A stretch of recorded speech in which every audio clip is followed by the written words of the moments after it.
Hello, my biddies. How are you? Just sat down. Not even fixed yet. What am I doing? How are you guys? How was your weekend? Mine was full and eventful. Um, Friday night about 8:30, 9 o'clock. I had the little ones dropped off.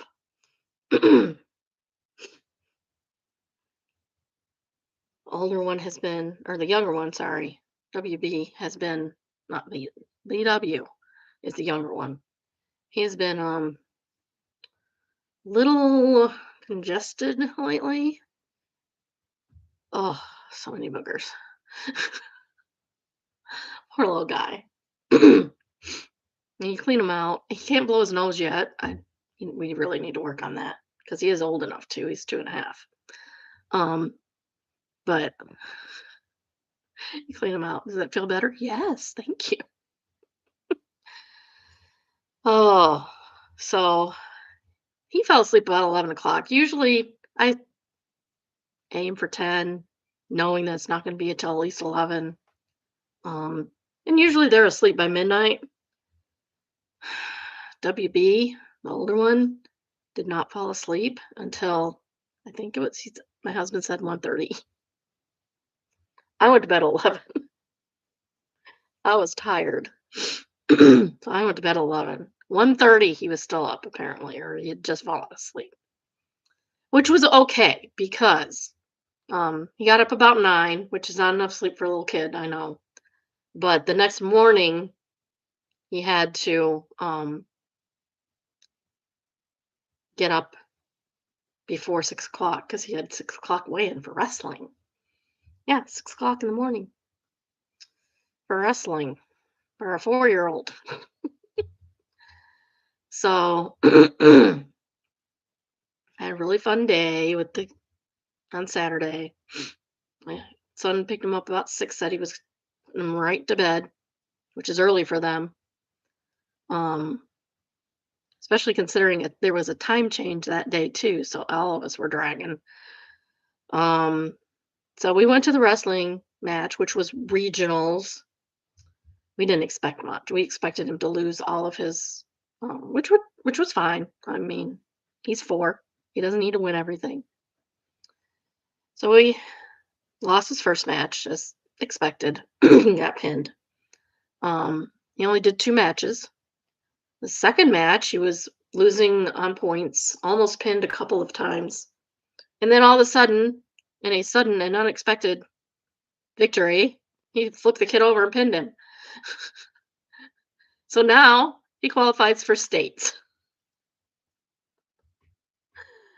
So this Sunday, they did to get up at 5 o'clock in the morning, go up to the Dort Financial Center in Flint to register or to weigh in for wrestling. Oh, he's only been doing this since January, guys, and he made states. How many kids can say that? Oh, he's so funny. It's so funny. So anyway, we won't we won't have to get up that early. We didn't have to get up that early on Sunday. We won't have to get up that early except for we want to be there early for parking. It doesn't start till 9 officially. If he doesn't do well, we'll probably be out by noon. If he does well, we could be there all day. Who knows? Now that he's figured out what he needs to do. He kept looking at his coach. Like, what do we do? Like, stop looking at your coach and wrestle. Wiggle, wiggle. Wiggle out. I guess that reminder I gave him. It's the number one rule in wrestling. We all say have fun. Apparently, wrestling says stay off your back. I said, what are you going to do today? He says, what? I said, stay off your back. And he looks at me and goes, you stay off your back. I'm not the one wrestling, kiddo. Oh. So Sunday we did that. The rest of the Sunday we rested. Time change, which I did not prepare for this year because I'm not working. Now, I'm going to tell you a little hint about daylight saving time. A number one, it's stupid and we need to stop. B number two, in February, like at the beginning of February, start getting up 5 minutes sooner every day or every 2 days, even. And then once you reach an hour, you can just get up at that time every day. Get up an hour early every day. And then when the time change happens in the spring, you're bright as, bright as sunshine in the morning, and everybody else is dragging because they didn't prepare. And it really does work. It does work. It worked great for me when I finally figured that trick out. Took me a while to figure it out, but it works. Get your kids up an hour early. Make it slow progression over time. Make sure you have at least a week where you're getting up at an hour early. And then when that time change happens, you won't even notice. It's great. I'm telling you right now. And then on Monday, we were supposed to have the boys as usual because I watch them on Monday, and that may go to every other Monday from what I've heard. On Monday, we were supposed to have the boys, like I said. She came to drop them off, and WB, the older one, would not get out of the car because he forgot the toy he wanted to bring. But it was okay because she had a client that was coming in that had a little boy his age, so they just played. And he's pretty good. He likes to help. My husband went to get his hair cut not too long ago, and he helped. He sprayed the spray, the water, and he combed his hair. He told him how beautiful his hair was. He's a little cheerleader. He's really not a fighter. It's funny. It's so funny, but he will do it to people please. So I keep reminding him that he doesn't have to. So I had the little one with me all day, or most of the day. They were a little late. My son slept through his alarm, which happens during daylight saving time. That happens. So he was here. He helped me with the laundry. We had a long discussion about how he's going to be bigger than me. I'm like, that's not an accomplishment. I'm only 5 foot tall. All of my nieces and nephews are bigger than me by the time they were 12, except for the ones that are shorter than me. Except for the couple that are shorter than me. A couple. And we had a good discussion about helping and how he should be proud to help. And I asked him if he likes to help, and he said yes. And I said, some people need more help than others, and that we should help them. Then we somehow got on the topic of his aunt and uncle, my daughter and her husband. And he says, when I go over there again, I'm going to help her. So cute. And he's the problem child. He wants to help, but he's also very stubborn. Oh my goodness. Cannot get that kid to do anything he does not want to do. So that was our weekend.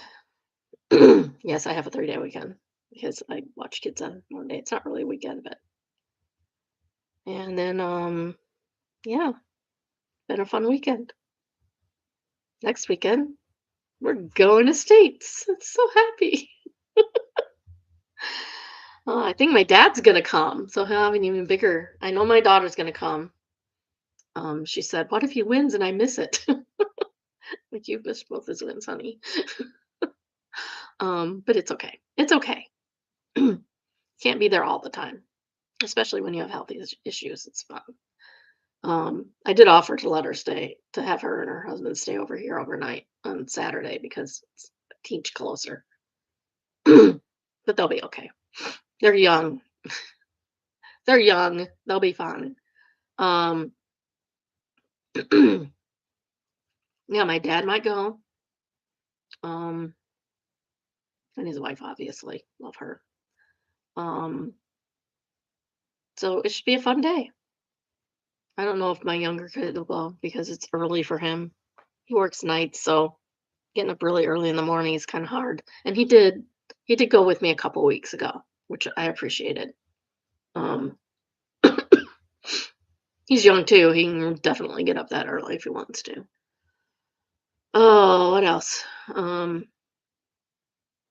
worried about the parking situation when we go though, because I'm told it's a nightmare.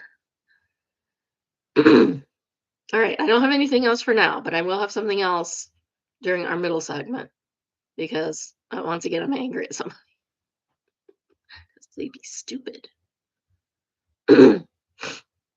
It's bad. It's bad. That's why I don't want to put it in the first because I don't want to get, kicked off of YouTube. It's bad.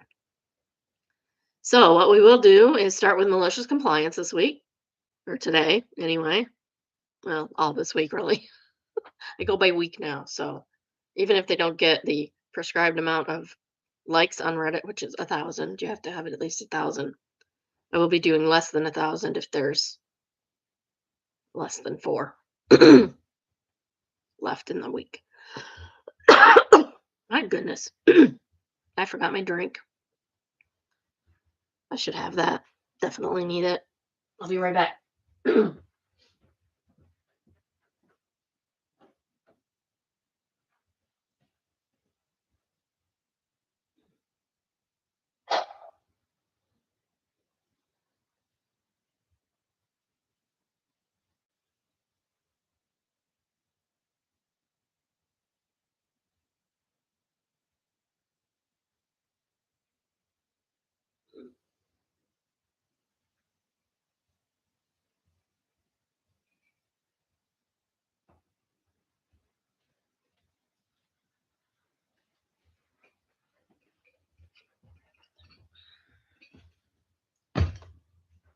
All right, that's better. This is why I need to eat 11 and 11:30 because I have this after meal cough in the winter.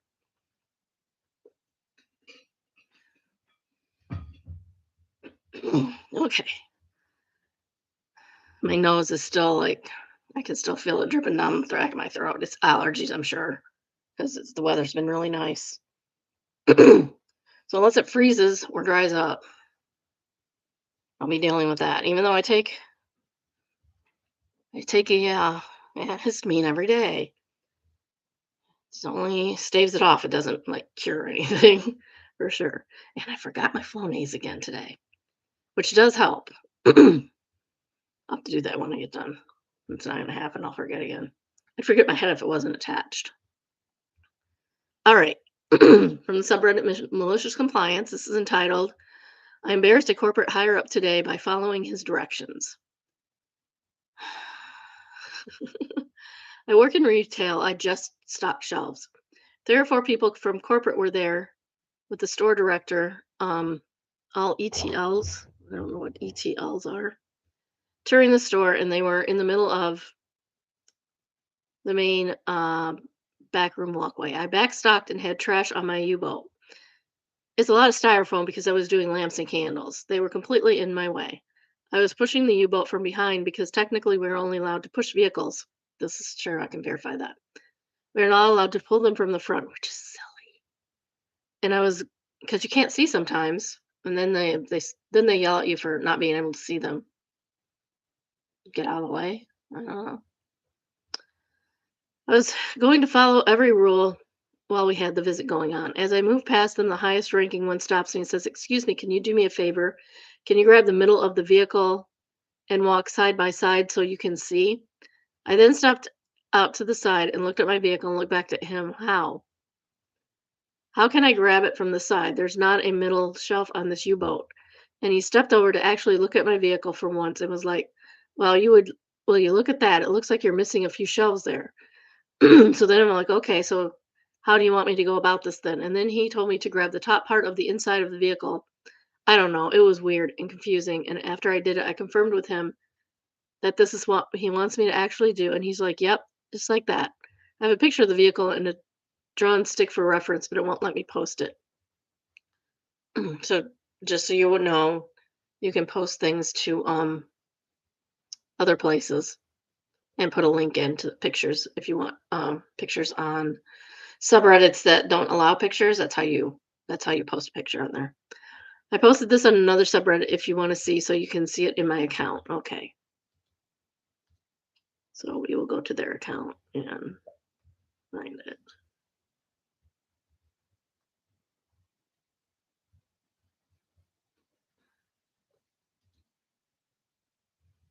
So here's what it looks like. And it's not missing any shelves. That's just how it's built. You can have shelves like this one does, but that looks completely different to me. Like this one and this one. This one doesn't have shelves, so they don't all have shelves. And it doesn't seem safe to me to be using a shelf for that. And you can see why um that would be unsafe to push it when when it's taller than you are.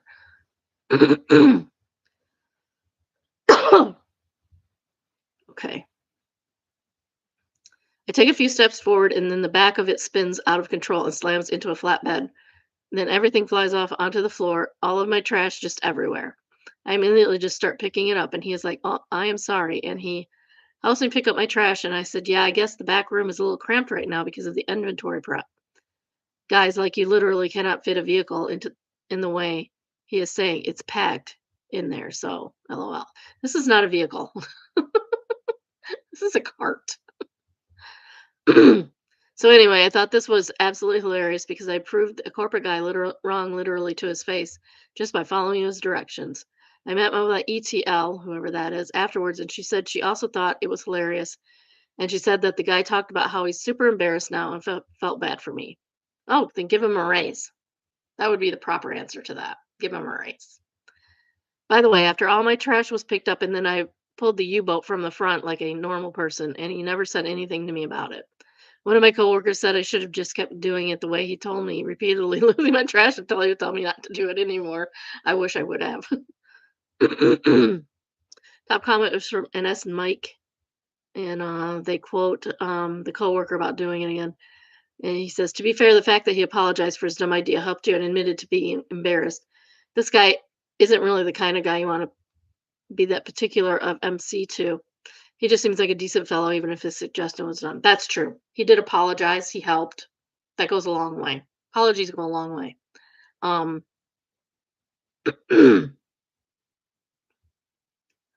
so anyway,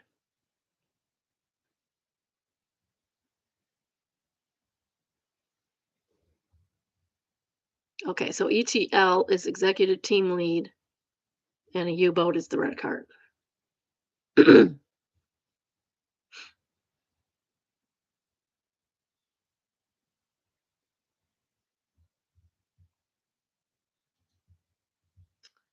Right. All ready for evil buildings? Because I am apparently. Oops. I hate when I do that.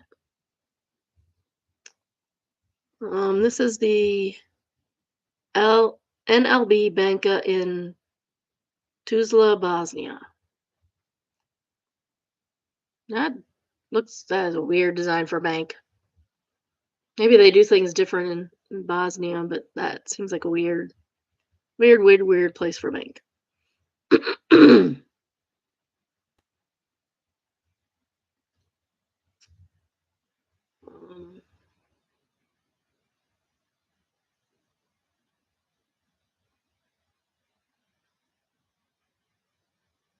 Apparently, brutalism was big in Yugoslavia.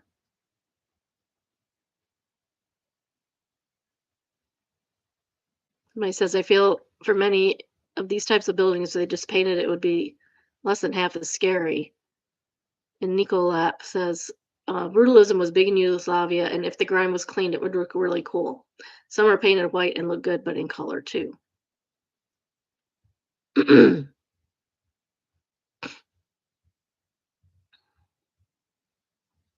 And it was built as a bank. Maybe those little roundy things are the vaults. Next we have AITAH. It is entitled AITAH for leaving my wife at home after she revealed that she was going to wear white to my brother's wedding. Nope, not even a little bit. Do not wear white to other people's weddings. It is not that hard. Or black, which probably wasn't appropriate, but it's the only thing I could find. It was very expensive. I had to have a cocktail dress. I don't wear cocktail dresses. See. So my wife and brother's wife don't get along. My wife has a bit of a temper, but my sister-in-law isn't a saint as well. However, I was never going to let my wife pull something at the wedding, which she tried to wear a white dress. I explicitly told her not to even think about it. She did not. She did once, no doubt she'd do it again. That she can be that petty, probably petty. They said pity, but it's probably petty. She said she wouldn't stoop to sister-in-law's level and do it, although she was mad, and I was just a guest at my brother's wedding, and urged me to not let it slide. I told her that even if she tried to wear white, then I wouldn't let her go through with it. She bought a black dress and said she was going to wear it to the wedding, and I believed her. As we were preparing to go, she comes downstairs wearing a white striped dress. She lied to you. She lied to you. You should dump this lady. She's not a good person. I lost it and asked what was wrong with her. She said I wouldn't understand and that I shouldn't involve myself in women's disagreements. Somebody's wedding is not the place to air your disagreements, ma'am. I told her to just stop and change or I wouldn't take her with me. She argued about returning the black dress because it was too tight, which was true. But I'm sure this was a deliberate move on her part. She tried to get me to let it go as we were late for the wedding, but I insisted she change. Told her she was ruining this for my brother, not just sister in law. She refused. I called her petty and left. I went without her, and although everyone was asking about her, they understood why she didn't come. They assumed it was because of the beef with sister in law. I found 11 texts all containing choice words directed at me and sister in law. She went to stay with her sister, who got herself involved, and called me and my family toxic and abusive. Toxic and abusive for not wanting to ruin someone's wedding. Mm-hmm. That tracks. That's for sure what happened. Some people's children, swear. My mom heard and the crap show began. Thankfully, brother and sister in law didn't know what's going on, although mom says that they deserve to know what type of person my wife is. I agree. I agree. Sister in law should know. Thankfully, brother and sister in law don't know what's going on, although mom says they deserve to know what type of person. Oh, I already read that, didn't I? Sorry. Now I'm stuck between family and my wife who refuses to come, saying I need to make it right, whatever that means. No, no, she lied to you. She out and out lied to you. You want to be married to somebody like that? Really? Really, sir? Think about your choices. My question is AITH for not letting her go to the wedding wearing white. No. Should I have just left this between her and sister in law? No, she's ruining your sister in law's wedding. I did this for my brother and your sister in law, who seems like maybe she's not a nice person, but your wife is definitely not a nice person.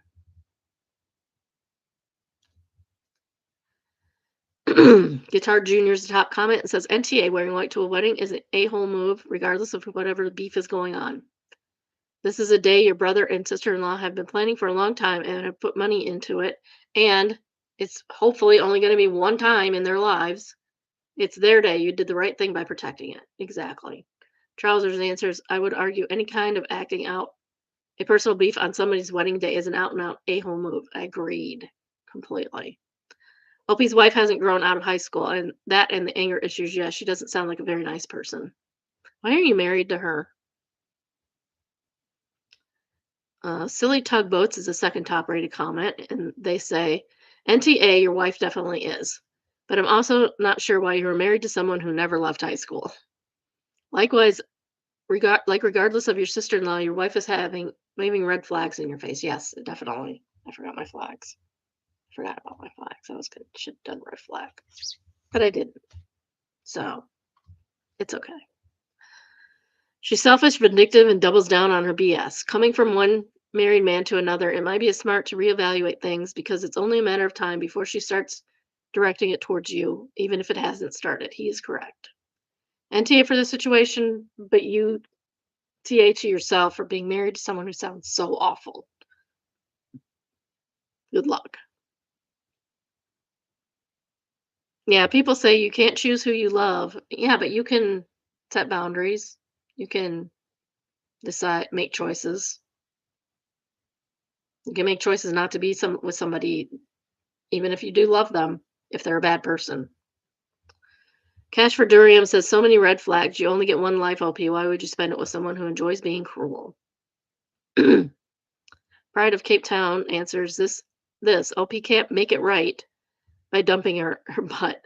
Too extreme a response, maybe, but it depends on other effed up shit crap she's done. Because I seriously doubt this is the only asshole stain on her toilet paper character. She's not even, yeah, she doesn't even count as garbage, just toilet paper. Next, we have Neighbors from Hell. Not us, but everyone thought it would be. And this is just a rant rant. What would you do? We moved into our current home just before the pandemic hit the USA. Even with the pandemic, our neighbors avoided us like the plague. Did you mean without? We get classic awkward, please don't talk to me, smile, and avoid it. It really puzzled us until one day our neighbor, out of desperation, asked us to help him get snakes out of his garage, and that's when he spilt the tea once he'd gotten stalking. The previous owners had been nightmares from the late HE double hockey sticks. Every minuscule holiday received loud, crowded, 24-hour partying from them, including illegal fireworks. They'd had the cops called on them multiple times. They smoked and drank and left crap everywhere, in and outside their house. They were disrespectful and ill-tempered. Their children snuck out to meet hookups and attracted dealers to the area. The father ran a shady contractor business, one which the collectors actually came to our house looking for him 2 years later. The mother allegedly was catty and petty and stepped on a lot of toes. And they had told the whole neighborhood we were good friends of theirs. We did not know these people beyond what was necessary to buy the house. They were terrified of interacting with us with what we presumed were the same character of people. It's been about 5 years, and we know our neighbors very well. They were great. They're all great people. We don't blame them for how they treated us. Well, that worked out good in the end, but heck, couldn't get ahead. Live sure most says honesty. Honestly, I love that you guys understand why they avoided you. Next highest rated comment says, "Did you help get the snakes free? I love this post and such as a great flip of perspective from the typical posts on here. It shows very well the lasting effects that crappy people can have on the surrounding dwellings." OP answers, "Yes, we did. They were rat snakes and pretty passive, so we just walked them out to a nearby forest and let them go." Yay, no snakes were harmed. Next, we have Benign Existence. It's very short. It is entitled, I Learned a New Way to Say Killing Two Birds with One Stone. Someone said to me, killing two birds with one scone recently. Took me a second to follow, and I asked where they heard it. And they said, I just made it up because it sounds nicer than, feeding two birds with one scone. Recently, and it took me a second to follow, and I asked where they heard it, and they said, I just made it up because it sounds nicer than killing birds. I almost loads of birds, and this new version saying has stuck with me amid trying to befriend them. No, that's not how that works. Because feeding two birds with one scone is not going to solve two problems at one time. Fujimidi says, well, I guess there's more than one way to pet a cat. Second top right comment is from Second Phase, conveniently. And it says, I had a boss describe an out of control client. They need to go get their poop in a group. It took me about 5 sentences to realize it meant get their crap together. I like it better because it rhymes. That is good. I like that one. Because that means the same thing.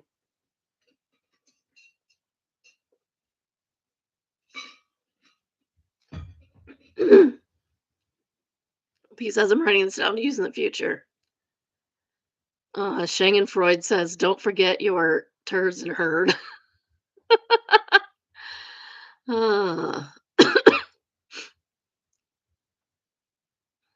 Also recently heard feed a fed horse. Knitting Dryad says getting two birds stoned at once. That's funny. It's not a good replacement. It doesn't mean the same thing. Words have meanings. So do phrases.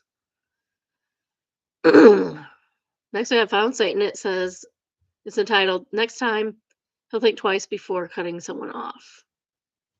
It has a Memeish thing. Says I drove a truck today. A red car decided to cut me off in a very long, slow traffic jam. We proceeded to make his life hell for the next hour and a half. In case you're not watching, it's a red car following a truck, and two trucks are on the side, and he is blocked in by the four trucks. Nice. Good job, guys. That's good job. Respido says, I'm a truck driver that frequents the busiest highway in North America. This is absolutely verifiably completely fake. Even if I had the sense to pay attention to another truck cutting cut off, you think I'd give it weighing about punishing it for it? That's just life busy. So he doesn't think it's true. I think it's possible.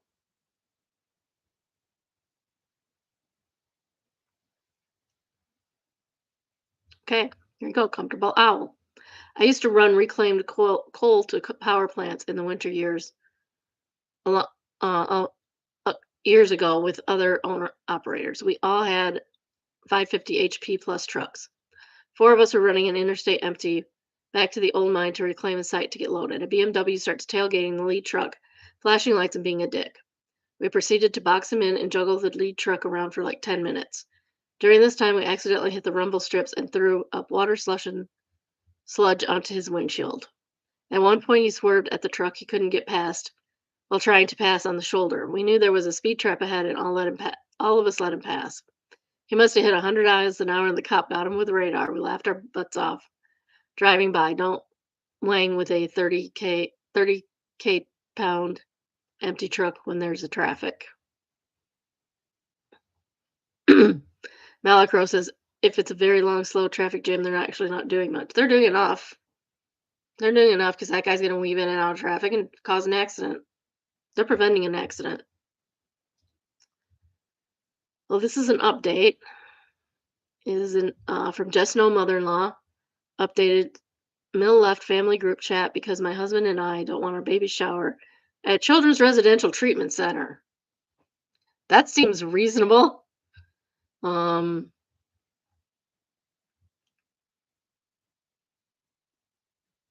Okay, here we go. Found the original. Thankfully, the moderator put it in her comment, so that's nice. Again, just no mill.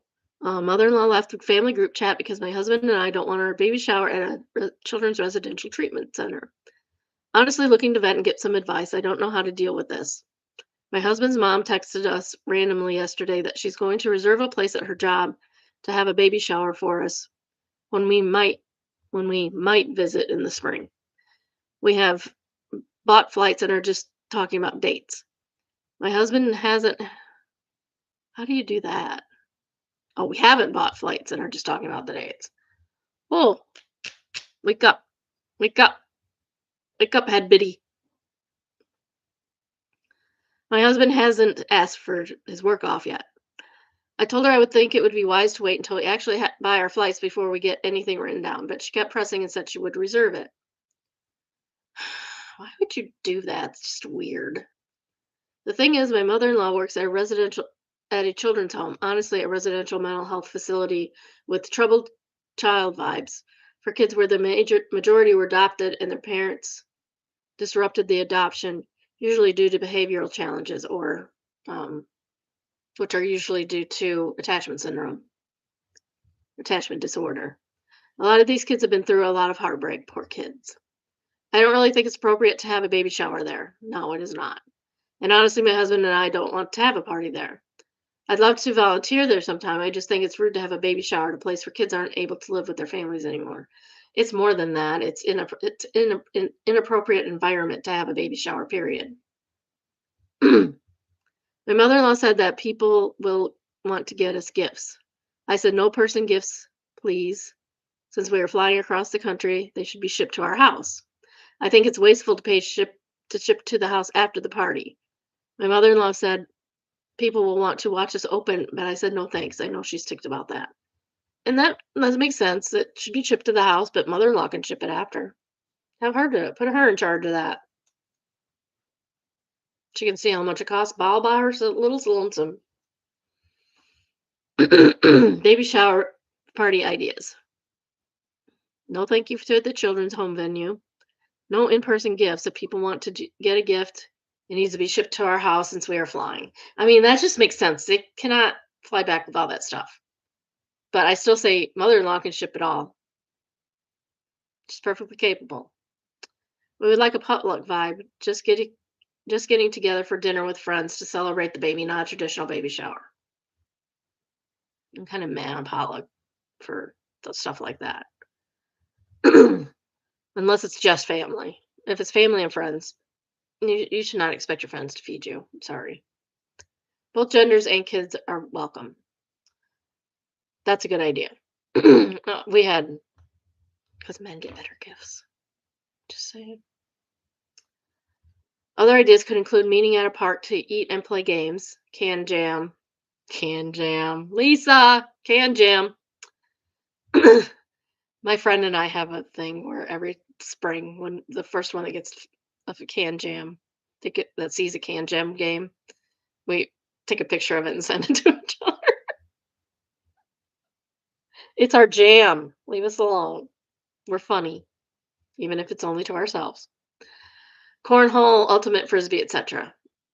Meeting somewhere with bowling, laser tag, etc. Even if family member or friend has larger house to host, are willing, that's fine, or your house. We need to wait until my husband's work confirms his time off before reserving a place. I think if grandma is gonna reserve the children's home, she's not gonna have a problem reserving the children's home. No matter what the date is. She is not gonna have a problem with that. Because there ain't nobody else having parties there like that.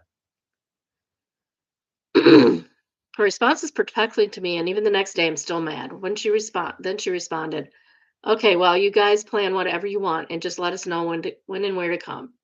We're just trying to help y'all since you're so far away and do something for everyone to celebrate with you and us, but I understand.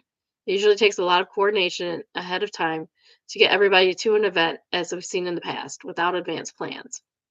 Some may not be able to come like family members, and that happens even when you do it like a year in advance.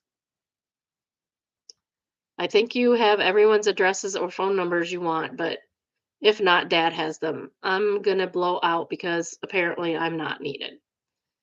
Poor me. I can't have the party at the place I want it to.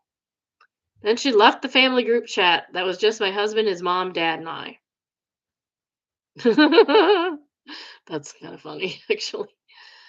Like, what the heck? What do I even do? I feel like her reaction is way overblown. I don't want to deal with stuff like this in the future as her behavior has just gotten worse the longer I've been pregnant. Honestly, I want my husband to send her this, but I think it would make the situation worse.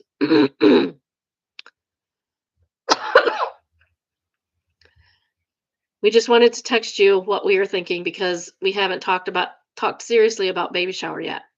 We did not say or imply that you are not needed, as you were said in your reply. We also didn't appreciate when you left the group chat. You are our baby's grandmother. We want you involved. If you asked, you would know that we decided against the children's home as a venue because we felt it was insensitive to the hardships the children have gone through. We thought it would be rude to celebrate the start of a family where many children are grieving the loss of their family. Twice, from what she said. We just think it's rude to have a baby shower at a place where kids aren't able to live with their families anymore. It's nothing against you. If you don't want to be involved, that's fine. Just let us know so we can still plan something, as we would like to catch up with family and friends since this will be the last time we visit in about a year. A piece of me just wants to do whatever she wants. There's so much going on in the world, and I'm irritated about stupid baby shower. But I also want to work more on upholding boundaries in my life. I don't want this to become a cycle where my mother-in-law withdraws from us when she doesn't get her way. Oh, she's going to keep doing that, sweetie. You can't control her behavior. You can only control your behavior. And if she wants to withdraw, let her. Let her. And then she'll whine about her own consequences from her own actions. Madam Mim says, whatever you do, don't tell her she's needed. If anything, you need to cement the fact that she is not needed. It's good to say that you want her to be involved, but don't give people like her the power to believe that she is somehow important. I mean, yeah. Next top comment is few introduction. And they say, good Lord, rent a hotel room for your visit and ask about a conference room for your gathering. Oh, that's a good idea. Yeah, see? Typically, to no heavy rules and will allow potluck with outside food, unlike a venue that has their own catering. She's too busy to feel sorry for yourself to see that you aren't opposed to her help. You just have your own ideas too. So on to the update.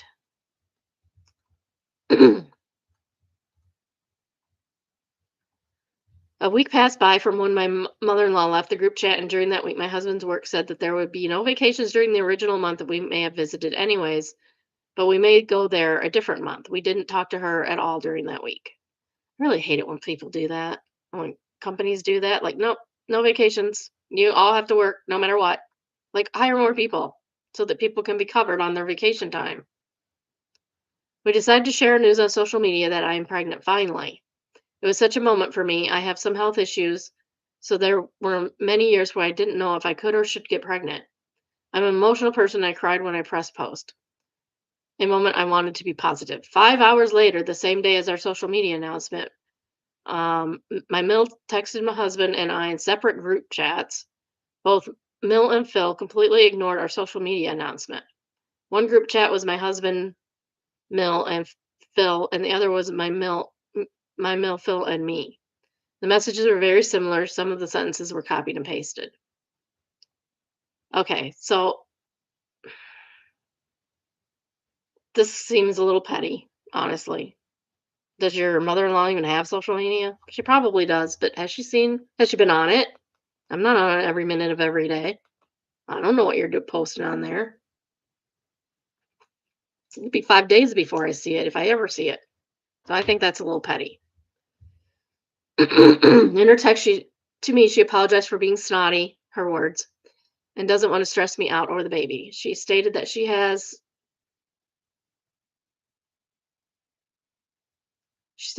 thinks there's a problem between us in that we don't have a relationship outside that being the four of us as two couples because we are my husband's parents. I hope you would feel welcomed and loved enough to want one. Well, ma'am, maybe you should work on that. Maybe you should work on that with your daughter-in-law. Maybe you should reach out to your daughter-in-law. Ask her to do things with her. She said a similar thing to my husband. I'm not trying to be rude, but I don't truly understand what she means. She's my husband's mom, and I see that as our main relationship compared with friend peer. She apologized. Well, I mean, you should be friends with your mother-in-law. You should be. They're there to love you too. She apologized if she has done anything to get in the way of our relationship as well. She also said she left the group chat between the four of us and doesn't plan to resume. I misunderstood the last part, but she said, I will see your reply if or whenever it comes, but please don't expect any more lengthy texting for me. I mean, that's understandable. Who wants a big long wall of text? I sent a pretty long response, not really realizing she didn't want me to text her back.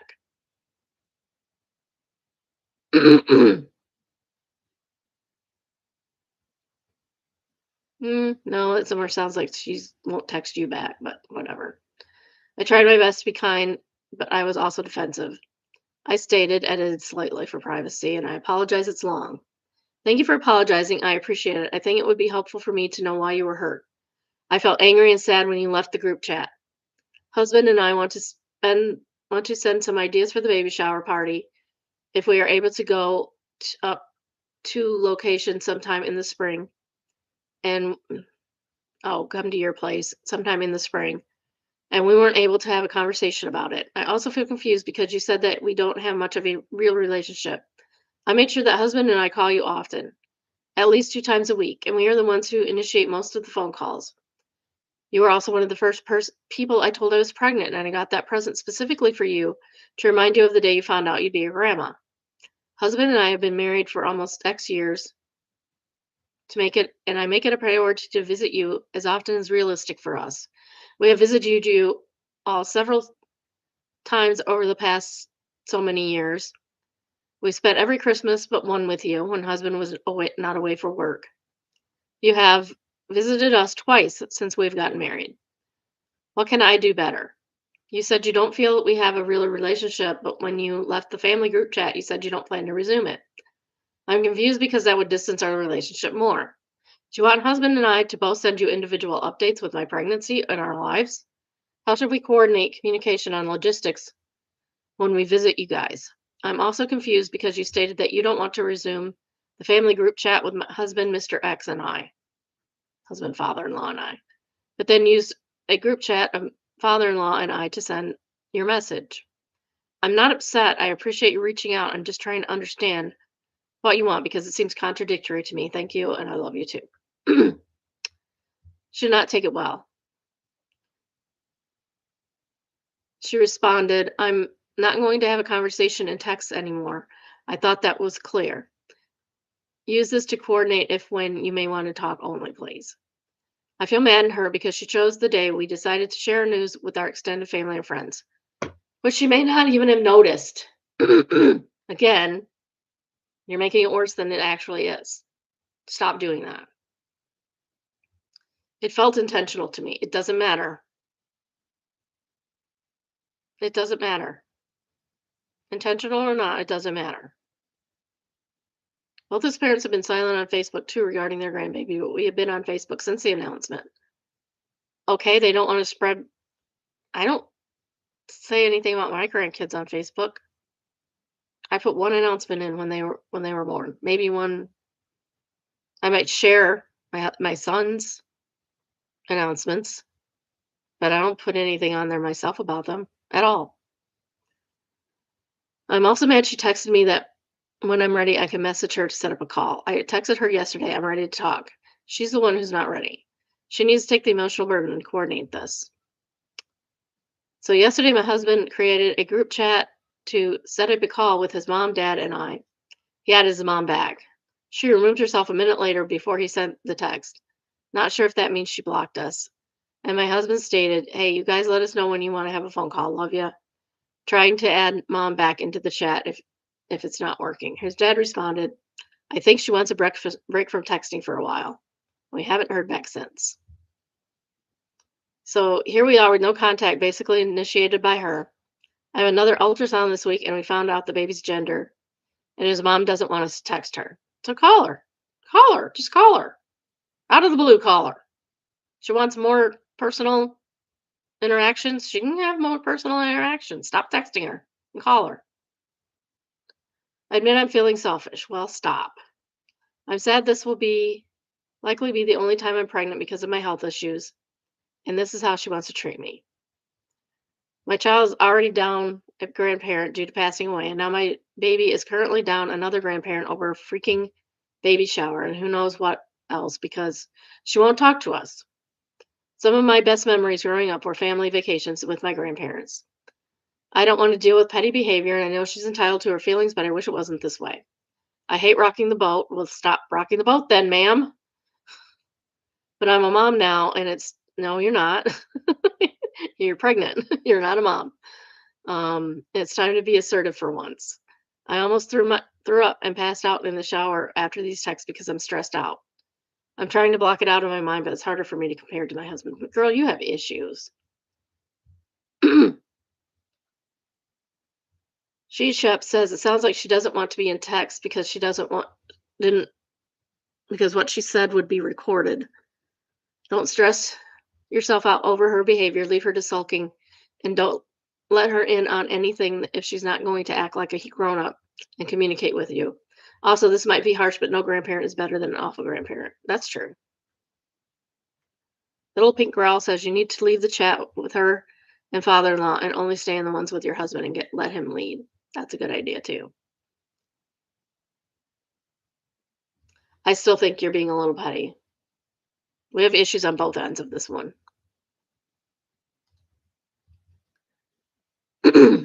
Next, I have Retail Hell, and it's entitled, It's Good, I Printed It This Morning. Ha ha ha ha. Laughing, laughing, laughing, laughing, laughing, laughing emojis.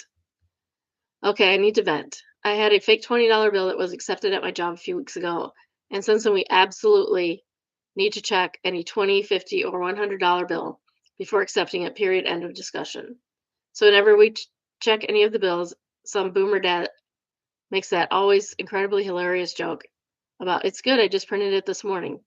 And we have to take them seriously and confirm if they did or did not really print this real money this morning. Nobody expects you not to. Like, it's a joke. Calm down. They'll get defensive and double down. I'm just not, I'm just trying not to get written up willingly for taking fake money, as you so proudly claim this was. I want this stupid joke gone ASAP. Thank you for letting me vent.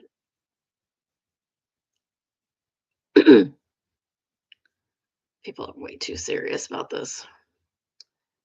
Kitten Lena says, if somebody tells me that, I'll reply with, I'm sorry, I can't take this. They'll say it's a joke or whatever, but I'll double down totally deadpan. They'll either give me a different one or ask to speak to my manager or be pissed at me. I'd be pissed at you too, because it's a freaking joke. But I ignore the last part. I tell them, I'll be happy to get a manager for you. You said counterfeit money. I'll be right back. Okay, that's fine. It's a joke. Either side should, wow. Neither side should be pissy about that at all. Somebody said their manager did it and stopped doing jokes within a week.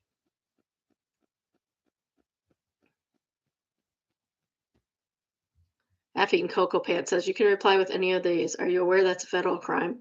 Joking about a federal crime is a federal crime? I don't think so. You know they can land you in prison, right? No, because it's a joke. Haha, felonies sure are hilarious. So sometimes they are. Seemingly uncontrollable net to the point of creeping them out or making them impatient. Do this only if there isn't a line behind them. Well, then you know what's wrong if you can't not going to do it in front of other people. The cheerful, thanks for letting me know. Hang on a minute. I need to call the police as you pick up the phone. Okay, I'll stand there while you call the police and act dumb over a joke.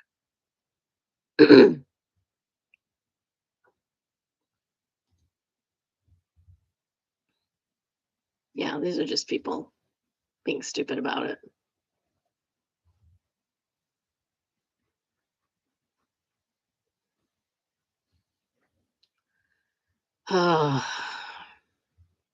Everybody hates the joke. I get it. I get it. You hear the same joke over and over again, you learn to hate it, but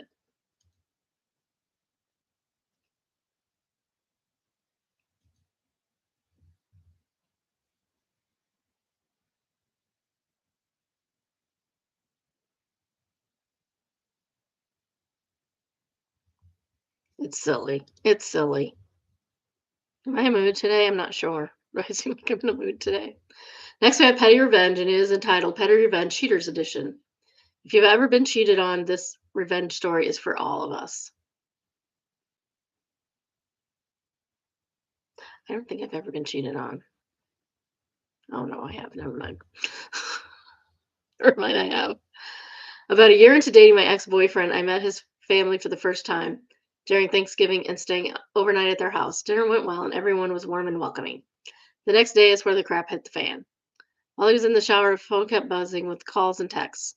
I glanced at the screen and saw a message that says, Babe, I miss you, from an unsaved number. I called the number from my phone, and the woman who answered told me everything about their relationship. They met at work, and he presented himself as single and pursued her for around the same time we started dating. I was obviously devastated, but no more disgusted by this discovery, and immediately went into revenge mode. When my boyfriend came out of the shower, I acted normal. We went downstairs to greet his family for breakfast, and I discreetly brought my bags down with me. I announced to his family, I've just found out your son is cheating on me, so I won't be staying for breakfast or any future meals. They were stunned. He looked terrified. Luckily, we had driven separately, so I immediately left and started driving home. On the way, I got angrier and decided one last petty move. Months earlier, I had gifted him a living and dining room set. Holy cow. Oh, okay. That I got for free. Told you I don't read these ads. From a friend who was moving out of state. I called Pal, who has a pickup truck, and asked her to meet me at his apartment.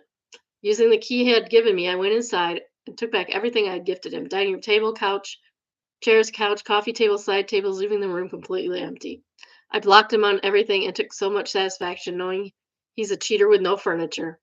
Oh, me and the other woman meet up for coffee to hash out details and became friends. Win win loser.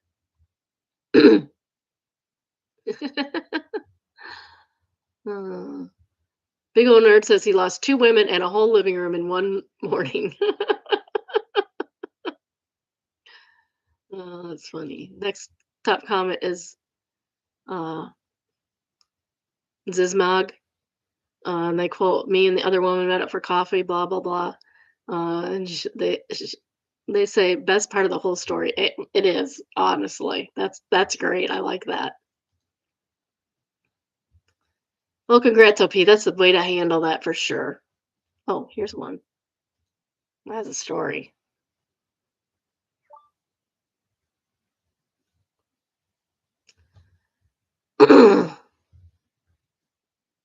Horatio Doris says, my cousin had a wife of 20 years who he regularly treated like crap. She was quite fiery and gave as good as she got. He cheated on her, she found out, but didn't say anything. Out of the blue, she left one day, leaving him with one of everything from furniture to toilet rolls to a knife, fork, spoon, teaspoon, and carving knife. One plate, one bowl, one side plate, one coaster and table mat, one pint of milk, one slice of bread, one tea bag, literally one piece sliced portion of everything. Once he got over it, he admitted he was A, justified, and B, well thought out, and C, funny. I see her and I winging love her. I still see her and I winging love her. That's awesome. So that's how you do that. One of everything. Either take all the furniture that you bought or you leave one of everything. I love leaving one of everything, especially if they don't know. Wait till they won't be home for a while or have it set up ahead of time in separate place. That would be funny. Uh, Next we have Am I the Jerk? Entitled AITJ for refusing to chip in for coworker's retirement gift after she was horrible to me for years. No, you don't owe anybody any. You don't owe a gift. A gift is something that should be freely given, not something demanded by the person or others. My coworker Linda, 63 female, is retiring next month after 40 years at the company. HR is collecting money for a big retirement gift. Why? Why is HR collecting money? Why doesn't the company just buy it? That's weird. I asking for $50 per person. $50? I can't. I'm sorry, you did not pay me enough for that. You gonna uh raise my salary so that I can afford $50 every time somebody retires? Very, very Thursday today. Hi, Lauren, baby. How are you today?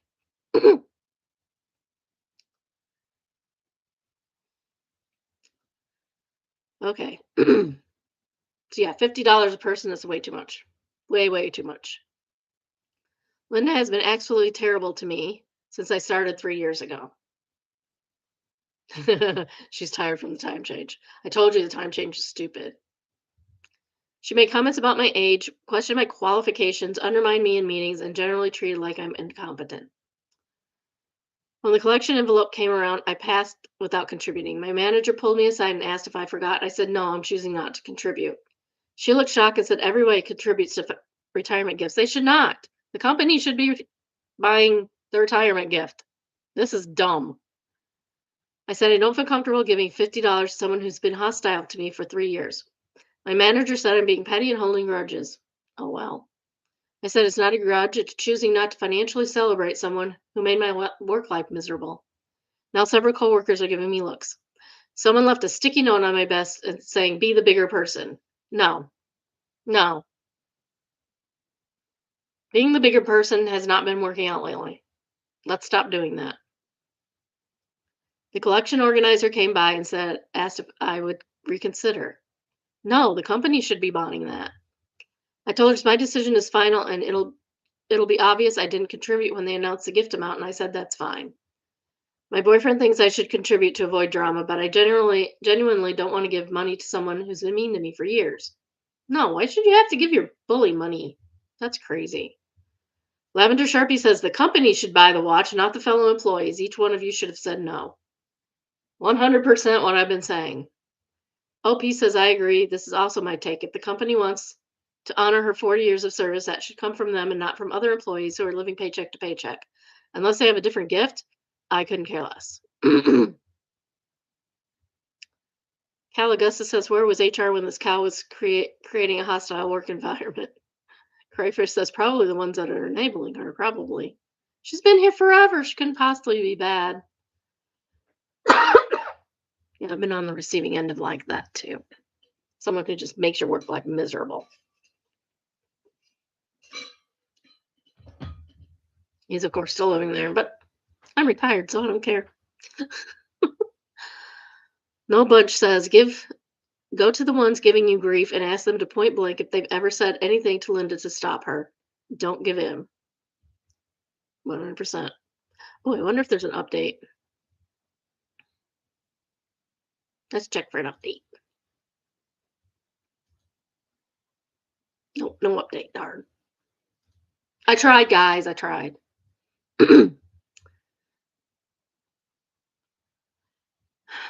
Next subreddit we have is entitled People, and it is entitled, I will not cover your shift, by the way, can you cover my shift?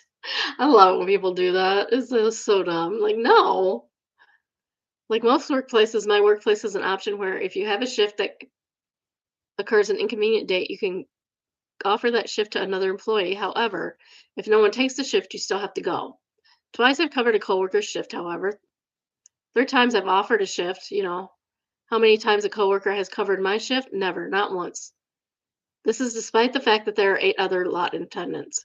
See, this is why you have a manager. You should not be begging people to take your shift for you. That's a manager's job to find cover for you when you want off. Unless it's last minute or something frivolous. Like if it's planned in advance, it's a manager's job to do that. Or the manager can cover your shift. Last time was in October 2024, and that was the final straw for me. I vowed that from that point on, I will no longer be covering my coworker's shift, and I stuck to it. I've not covered a single shift since then. In December of last year, my HR rep asked me via email if it was possible for me to switch shifts with another of my fellow lot attendants the next week due to there being a Christmas party that coworker wanted to go to. I said no since I had plans on that particular night. The HR person thanked me. Here's the thing, though. I didn't have any plans that night, and I just didn't want to do it. That's fine. You don't have to cover somebody else's shift. There's no obligation. This coworker, after not covering my shift 3 times, had the absolute audacity to ask me to cover his shift. While, as is often said on Reddit, poor planning on your part does not constitute an emergency on my part. I understand that no one is under any obligation to cover their coworkers' shifts. However, they need to understand that their actions have consequences. As the old saying goes, what you put into the world always has a way of coming back to you. If you don't do someone a favor, they'll be less inclined to do you a favor. That's true. Yeah, you don't have to have a reason for not wanting to cover someone's shift. Just say no. It's a complete sentence. Dave Howell says, I have plans. What are your plans? To be not working? Any explanation at all, just no will suffice. Brilliant Orange. What are your plans? That's personal. No, you have to tell me. To wang my wife, silly. Oh.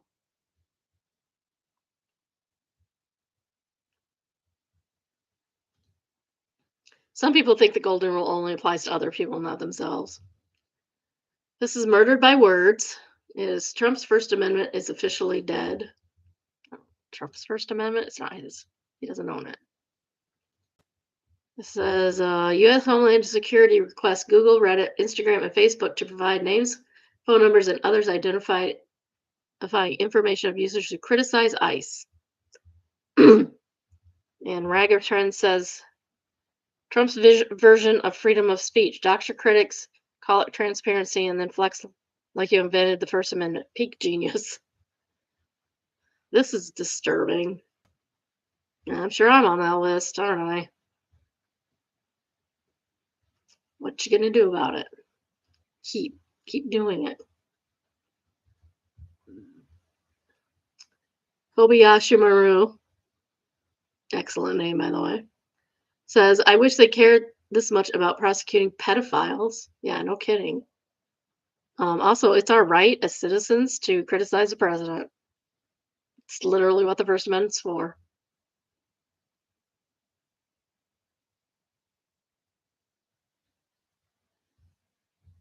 And then there's a lot of stuff about fascism, which is true. All of it. Now we have expectation versus reality. And it is entitled To Contenders from Famous Daves. So this is, I'm sure, the expectation. They look delicious. And that's the reality. Oh, that's terrible looking. That looks dry as bone. Maybe those are the bones. All they did was give you the bones, fried the bones up. The top comment is from Royal Government is, and they say, Jesus Christ, they look like dehydrated wolves. Lauren says, ew. Oh. Mr. Fuss says, I thought the two on the left looked like rats had fallen into the fryer. Oh my goodness. Wow. They say everything else was great, just those wings were bad. Cooked or dry aged. Oh. Now we have our little spiel. If you haven't already, please like, subscribe, and turn on your notifications. I try to go live at least 4 times a week, Tuesday through Thursday, usually about noon Eastern time. Tell your friends, tell your family, tell your enemies, tell your coworkers, tell your neighbors, tell everybody you know. Tell the little kid down the street. Just don't be creepy about it. If you have a story of your own or come across a good one in the wild, please send us an email entitled submission. If you would like to like an email link to today's current live, send an email titled subscribe. The email is biddybrunchbunch, all one word, at gmail.com. The email is also in the subscription. So, can we talk a little bit about rape culture in the US? Because I had an incident this weekend that was not pleasant, and I'm still mad about it. Another person that I've known since third grade in high school, as you know, I blocked somebody last week because of their anti-trans stupidity on Facebook. And Facebook is a cesspool. I don't spend a lot of time on there. My kids don't spend any time on there. The one just has it because he has a business and that's how he advertises. So this ding dong says something like, hasn't every man put their dick in a place where it doesn't belong? In terms of, apparently, that has nothing to do with how you lead.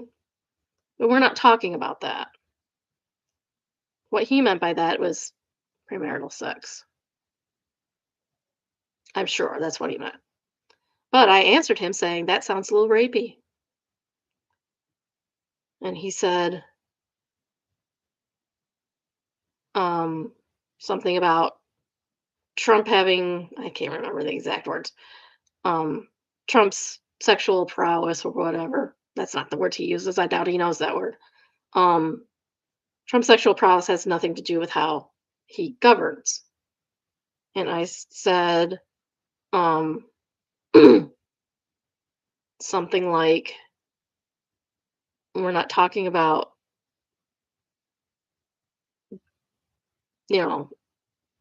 normal sex. We're talking about rape. And then he said something, I can't remember what it was. And I said, oh, are you admitting that you raped someone? And he says, ask your sister. Well, one, he doesn't, I don't care about my sister's sex life. Could care less about her sex life, actually. So that didn't bother me. I don't think he got that didn't bother me.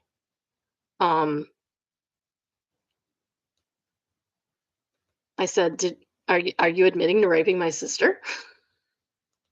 And he, of course, backed off after this, which I then continued to tell him that it's not like Lauren Baby says, "Why do people say things just to be alarming?" Yeah, it's silly.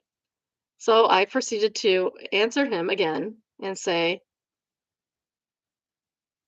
"It's not about normal consensual sex," which I didn't get to the consensual part at all.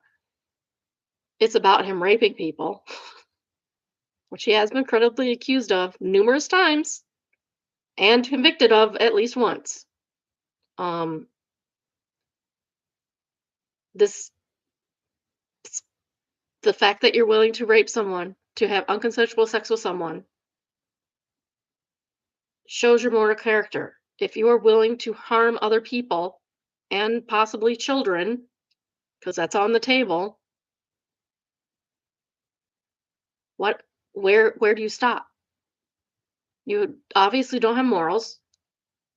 So what stops you from doing other terrible, horrible things to people?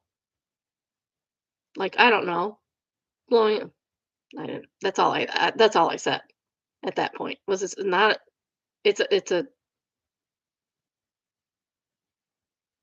it says a lot about his character. It's about his character, not about whether he had sex with people outside marriage. Who cares? Because I don't. Um, but raping people points to your character. If you're harming people, points to your character, not being a normal person. I mean, who cares anymore? Like he's acting like all high and mighty, but then, sir, you were the one having sex with my sister. You're no better. You're slut shaming your sister. You're slut shaming yourself at the same time, dude. So anyway, I didn't say that. I didn't say all of that. Probably should have, but I didn't.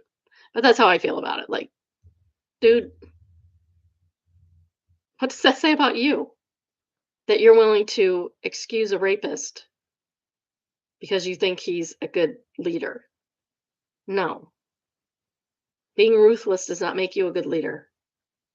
It makes you a terrible leader because you should be leading by example, as good leaders do. So anyway, I just wanted to bring that up because I'm still mad about it. 3 days later. Like, who are these people? Like, I know when we graduated high school, date rape was barely a thing. So they probably did. Most of those guys probably did because consent wasn't really talked about back then. But you should be able to look back and say, oh, that was not right. I should not have done that. Asshole. Asshole. Sorry. Okay. In order to brainwash ourselves right now, we will go on to the real estate, and this is a green oasis high up in Hollywood. Apparently, this is in Los Angeles,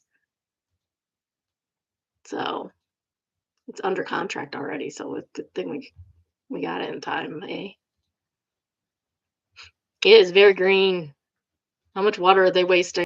Water not cheap in that place. That's a lot of water for California. So this is $2.5 million, 4 bedrooms, 4 baths, 2,900 square feet. So not outrageously priced, but it's not an outrageous house. Two-car garage is very. Oh my goodness, those vines have got to be ruining something. I'm just saying. See all the little pock marks in the walls? That's not good for the walls. That's what makes the water gets in there. Well, probably not as big of a deal in California where it doesn't really freeze. If you did that in Michigan, your wall would be coming down soon. Down, down, down.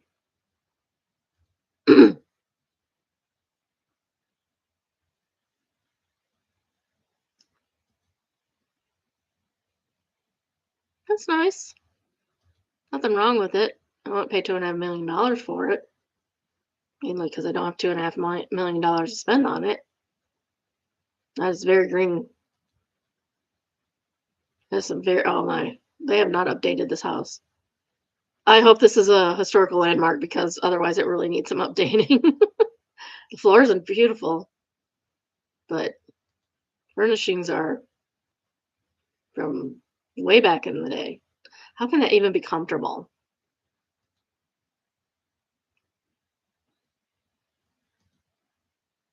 I hope that's just the breakfast nook and not the. Oh my. Oh my. Oh, that is wild. What the heck? What the heck? That is a color. That's a color choice. Wow. The neon lights, what's doing it? Yes, I wanna feel like I'm in a 1950s diner, thank you. At least the countertop's been changed because that would be Formica.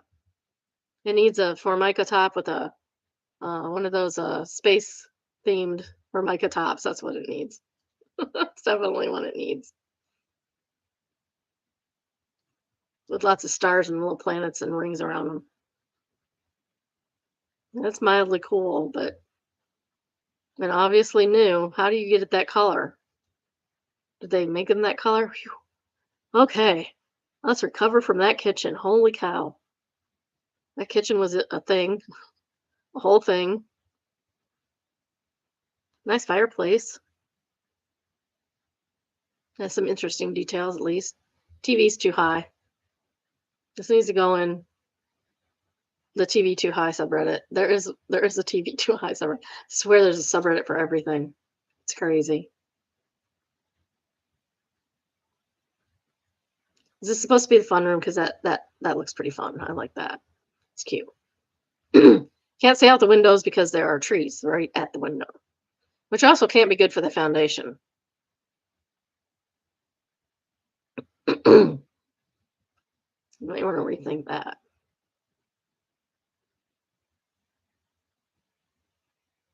Furnishings are very interesting, I gotta say. Um, why? That does not look safe at all. Why would you put a cot-like thing there? That's outside of the stairs. I'm confused. Why?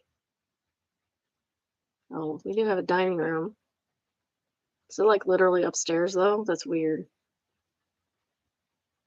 That, I'm guessing that's a wine cabinet or some sort, and that's a beverage fridge. Which I wouldn't mind having a beverage fridge, but I have no idea where I'd put it. My kitchen's way too small. We have talked about if we're ever rich someday to if we're ever rich someday we might expand the kitchen. Probably is not gonna happen though. My husband wants one of these black chairs so bad. He says it reminds him of Captain Kirk in Star Trek. He wants one. Still not getting why. I'd be afraid to fall asleep up there and fall down and kill myself. I don't get this. It's weird.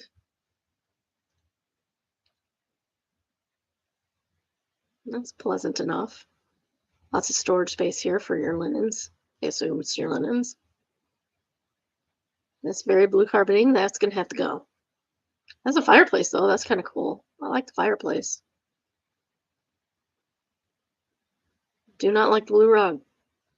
It's a lot. It's a lot of blue.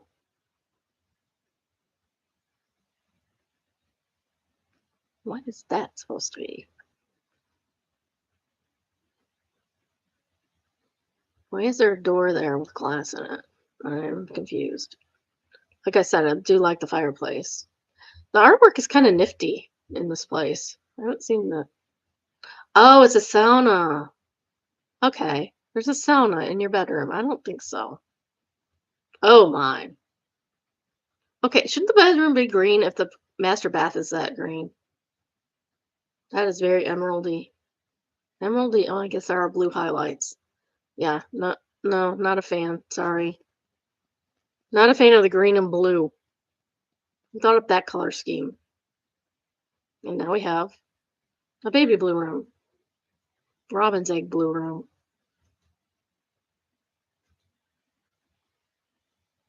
And another room with an ensuite bathroom. I mean, it's pleasant. Probably needs a carpet because it is hardwood. Nice hardwood though. I like the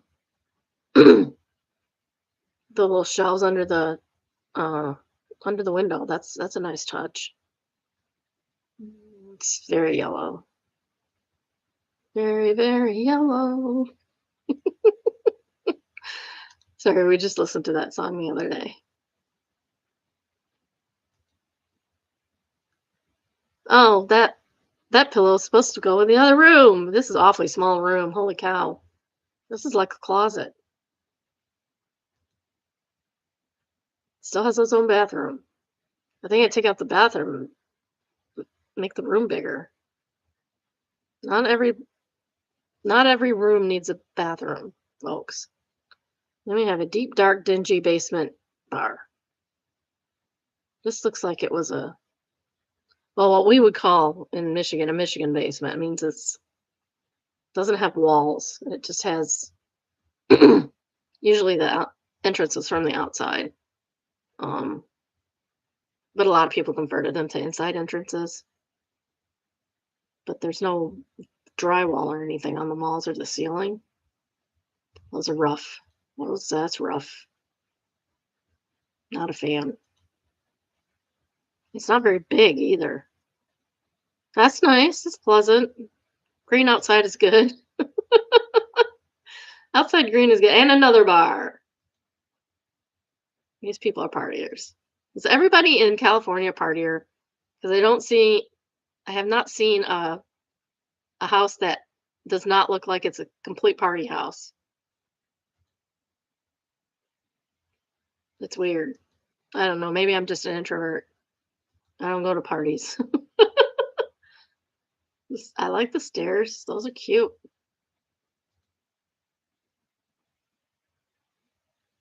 Out in the middle of nowhere, we have a table and a picnic table. Why do we need both a table and a picnic table? I am confused. Okay, is this somebody else's house down here? Because that seems uncomfortable. That seems really uncomfortable. Maybe it was their house? I don't know. Do they have a nice drone footage of this? That thing again. That is supposed to be some kind of famous thing. I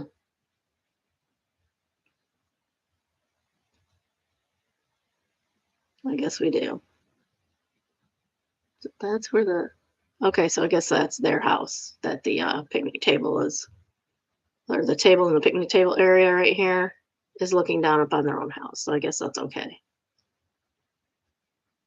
Lots of outdoor space, but it's California, so you're going to be out. You could be outside a lot of the time. Is this the view from the house? Because why would you have all those windows? You can almost see, oh, you can see the mountains. I don't know.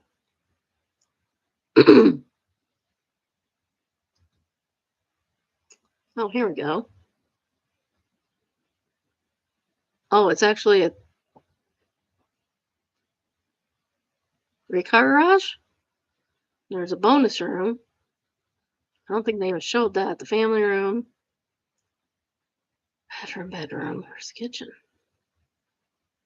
Oh, the family room's upstairs. Okay. With the Oh, that was not a sauna. That was just a closet. Why do you need a glass door on your closet? That's weird, sir. 2, 8.5, 8 by 11, an 8-foot bedroom. I think I would use that for something other than a bedroom. This is a 2-bedroom house, not a 3-bedroom house. And then the first floor. Oh. Okay, the main level has the dining room, living room, kitchen, and breakfast nook. And the bar is not attached to the house. That bar area that I said looked like a Michigan basement is not attached to the house. But your washer and dryer's in there, so that's fun. That would be fun. And then the family room and the bonus room is in the upstairs. I don't know why you'd need two of those.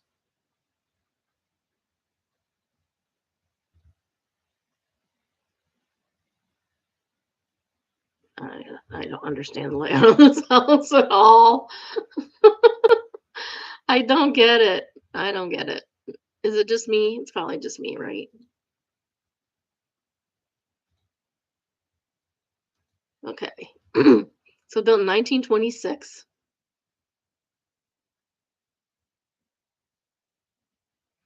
It's less than an acre, I think. Is an acre like 4,000 square feet? This is less than an acre. Hollywood history and cinematic style, but no theater room. Lame. Set on 2 lots. So you have extra space, I guess. It's rolling out 2 distinct living areas. A retro eat-in kitchen. Yeah, it's retro, all right. It's retro. You want to poke your eye out.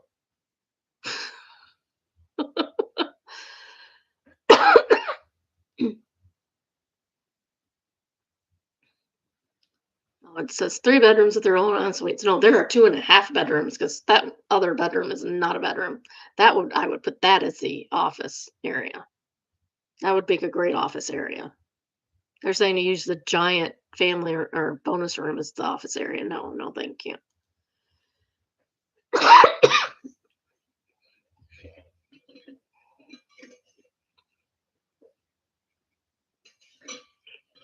No, this is saying that there's 2-car garages. No, they pictured a 3-car garage in the layout. So I don't know what that's about.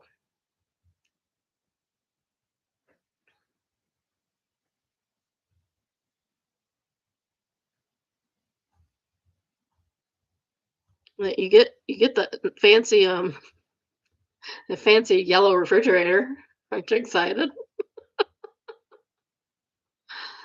Oh, good Lord. Let's find out. So they're selling it for about $2.5 million. Property taxes are only $12,000. Considering that's not bad. Considering some we've seen.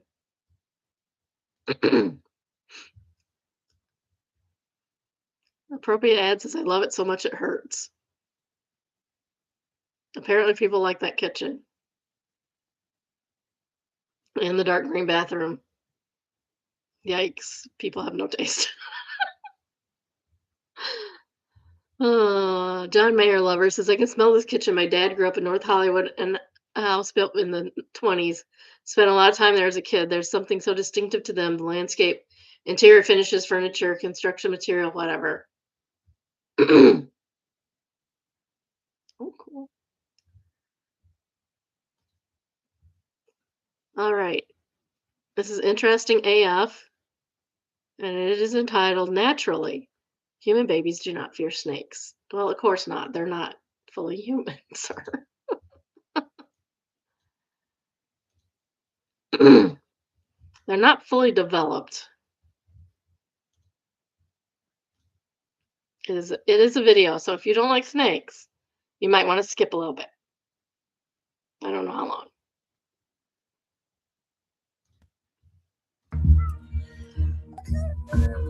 Is this okay? Don't touch it. Don't touch it. Wow. They don't seem He's that just playing with the concerned at snakies. all, which is concerning me. I know, it's unbelievable to see, isn't it? Our infants aren't fussed about the snakes at all. They're far more interested in their toys. In fact, psychologists believe that along with heights, there's only one other fear that appears this early in our development. The fear of loud noises. All of the others, including the fear of snakes, are learned later. I wonder how the parents feel watching this. This is set up to be very safe. Okay. These are trained snakes that are used to being with humans. They're non-venomous? They're non-venomous. Sorry. So once you've learned to fear them, That's it. it's an awful feeling. But we start out like this. But we start not out fearing like it all, this. touching it on the face. Yeah, just no fear. I'm kind of laughing because I probably have the same reaction. Oh my. Buyer says, hey, can we borrow your baby real quick?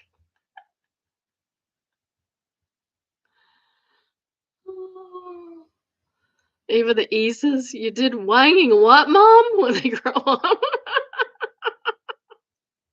Buyer censors. ... if. Exactly. Owner says, that's a big if. They'll be fine. They'll be fine. They just don't have afraid. The mom will never be afraid of snakes. Not everybody's afraid of snakes. Some people just pick them up and say, "Oh, what a cute little snake." True experience. Was not me. Not me saying that. I went and got somebody to pick up the cute little snake.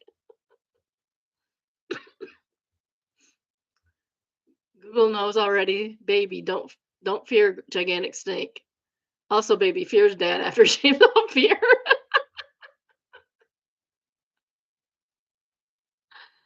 Oh, it's funny. Mom. So I don't like mom getting a haircut either. It's not that they're afraid of them, it's just that it confuses them, I think. Jacob Abacab says, it's all fun and games until baby tries to chew the snake's face. Red Hot Chili Crab says, don't worry, this baby is non-venomous.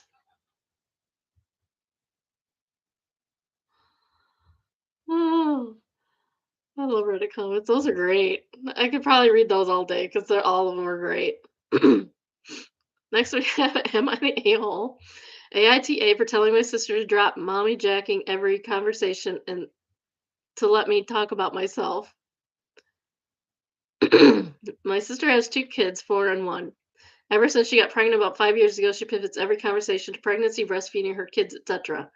We have a family group chat, and it happens anytime I try to text about something. No matter how important, when people are responding to me, she brings up something about being a mother, and everyone drops what I was saying and moves on to her. It's been annoying for a while, and it's happened for pretty much any conversation that happens. It only doesn't happen if she's asleep or not on her phone, so that's not often. She did it after I got engaged, when I was talking about my new job, when I was talking about my health, when I bought a house, etc. Somebody needs to call her out, not OP. If OP calls her out, it'll look petty. But somebody else needs to have OP's back and call her out.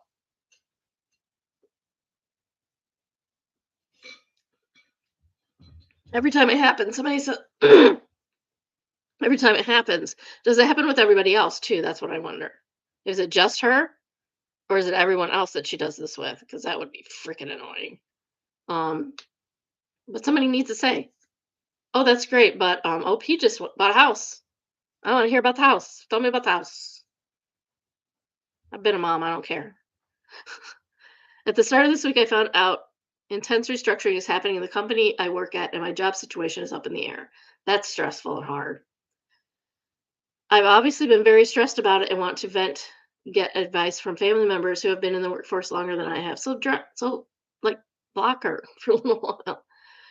After no messages all day, I texted the group chat. I sent a couple of messages back and forth with a couple of people in the group.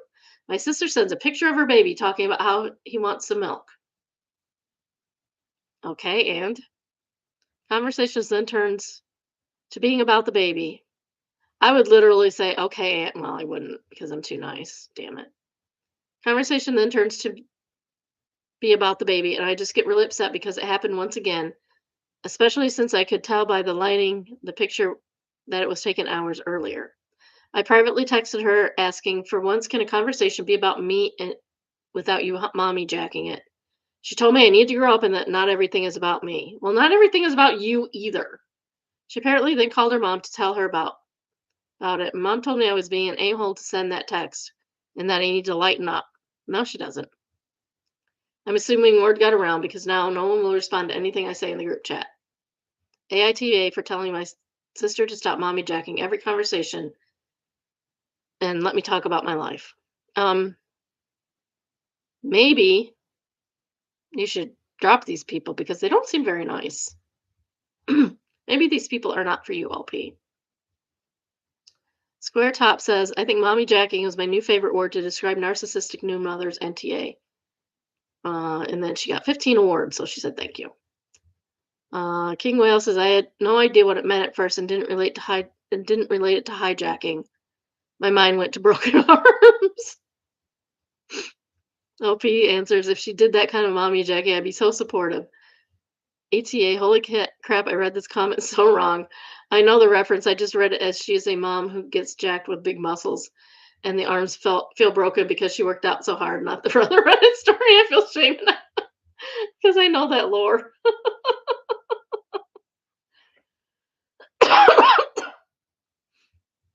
I don't know that other lore. That's interesting, though. Background interview says NTA, but I would just find your support in individuals and not as a group of a whole. Yes. If you have other favorite aunt or cousin who's been through something similar or a conversation to your mom one-on-one, this gives your sister no opportunity to hijack you, and two, it's less of a into the void kind of thing. Cat Meow says, this is the way. Strengthen your relationships. Reach out to them one by one. You're bound to get more advice and individual perspectives by going outside the group chat. Also, you can start your own group chat, but send the messages individually so that they don't see them, but just you see the replies. That's a good way to go about it, too. Overheard. It's entitled, Damn You, Vagina. A few years ago, I was at the bar, and there were a couple of girls sitting across from me who kept staring at two hot guys in the back corner. They were giggling amongst themselves and calling dibs when suddenly the guys leaned forward and kissed. The blonde girl's mouth falls open, and then out of nowhere, she punches herself in the crotch and says, Damn you, vagina. You're the wanging devil. LMFAO. I swear to God, I'll never forget. It was so funny and random. Froggy says, this is my favorite overheard so far. Philip Porphyros says, well, speaking as a gay guy, now you know how we all feel when the cute guys are all straight, lady. He's laughing about it. OP says, Bahaha, this made me laugh so loud. So true, but don't worry. Most of the straight ones are douchebags anyway. And for all you heterosexual men out there reading that, I said most, not all. LOL. Don't root me up to shreds. I've had some bad experiences. DV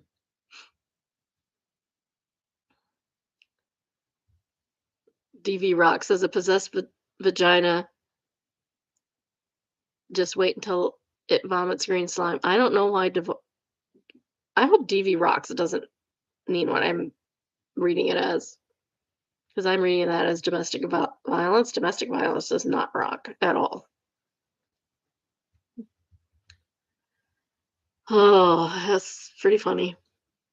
Don't say things like that out loud, people, in public. Next, we have True Off My Chest, and this has a content warning for violence and death, so if you're sensitive, please skip. It is entitled, My Mom died recently, and my brother told me something that I have very mixed feelings about.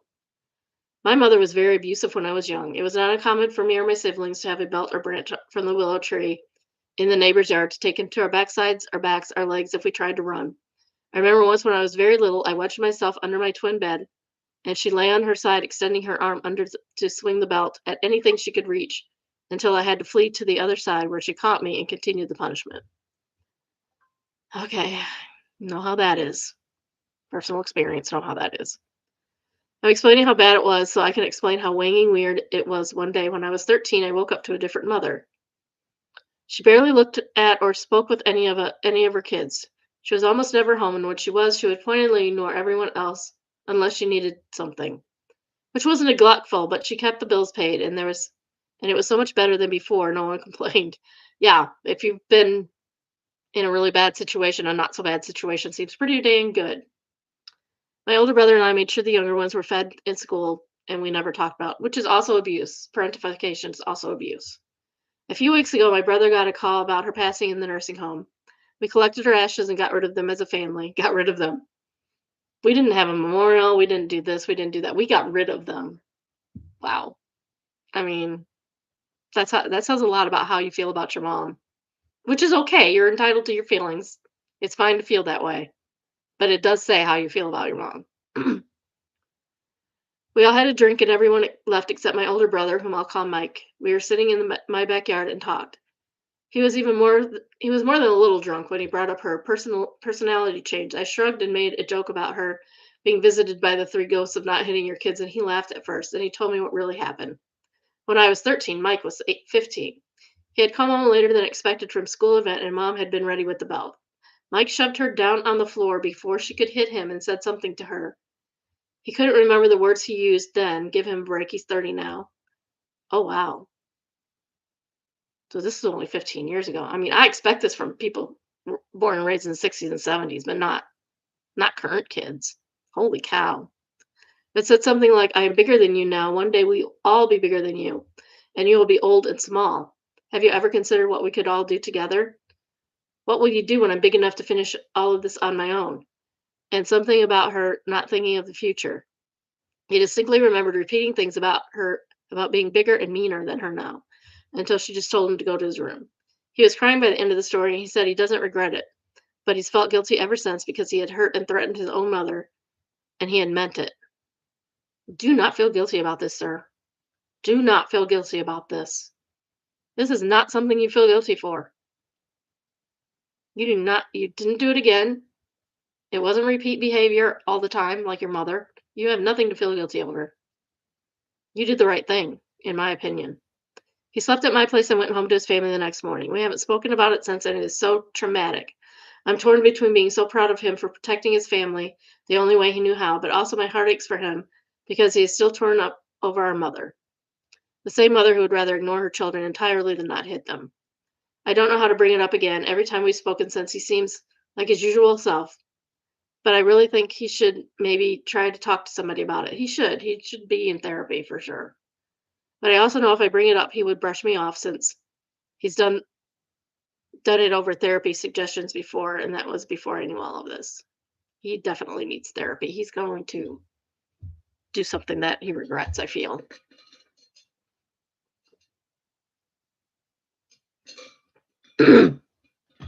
You can only bury it so long and for so deep before it comes out in other ways. Gay Darius Stan says, to be honest, your brother's kind of a hero here. I agree. It totally understands that it feels taboo because the abuser was your mom, but he was 100% right, and everyone's better off for it. You and especially him.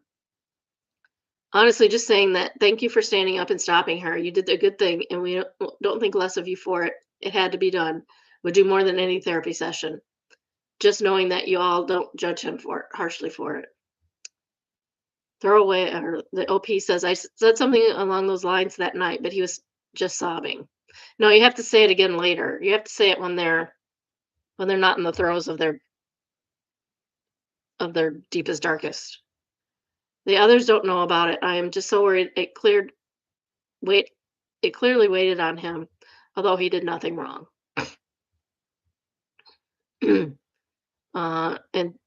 Gay Daria answers again. He probably wasn't ready to hear it or talk about it since he was probably processing it by saying out loud and talking about how he felt about it. Now that it's a new day, he's calmed down. You'll probably have an easier time building him back up. Kind of what I said. It was too soon. He needs to say it again. Cool Lad says, my stepmother was abusive. She would beat the crap out of us when her father was at home, and as he was military. That was quite a bit. Ooh, I can't even imagine. One day she went to hit my oldest brother and grabbed her by the wrist and told her that if she ever hit him, our brother, or me again, that he would beat the crap out of her. She never hit us after that, and within a year she left my father. Good brother. Yeah. Warthog said, what a great brother. Yeah, I agree.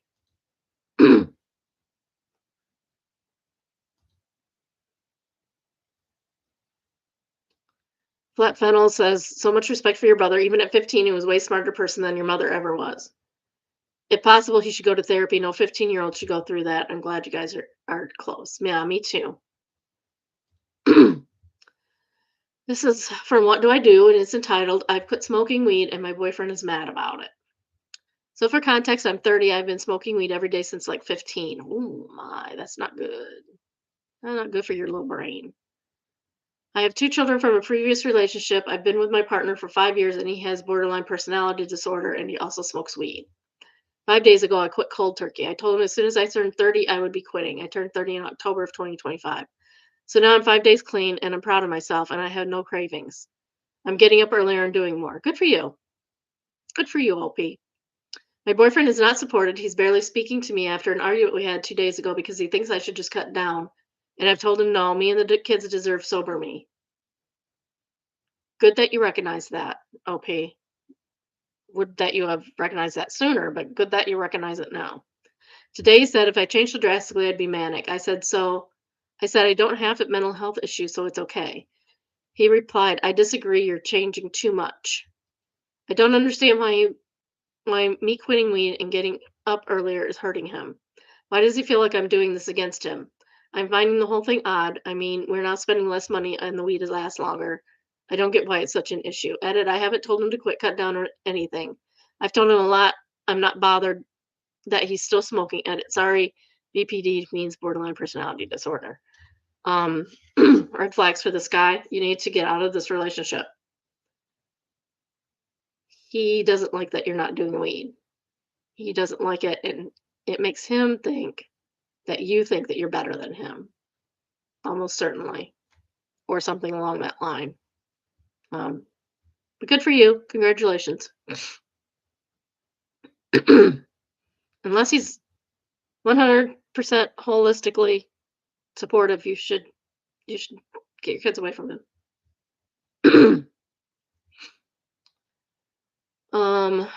Somebody told her congratulations. She said thank you. And then Big Duck Energy answered her. I'm older, kids grown, and I've been smoking daily for the last 2 or 3 years. I don't think my life was that much different, but on a whim, my wife and I did the dry January thing and I added weed to the alcohol ban. And honestly, I'm really shocked how much better I feel, how much more productive I am. I started smoking it to help me sleep, but eventually it made me sleep worse. You need to stick with it. I suspect your boyfriend feels shamed by you, despite you not shaming him. Yeah. Something like that. It's something with him. It's not her. It is his issue to deal with. However, I have friends who drank a lot with their partners. It was kind of shared bonding activity. When one quit, the other got very resentful. Turns out drinking was kind of the cornerstone of their relationship. And smoking weed might have been the cornerstone of yours, so OP. You need to do what's best for you and your kids. Exactly. Beamer Bus quotes that turns out drinking was kind of the cornerstone of their relationship. And they say, you ain't much fun since I quit drinking.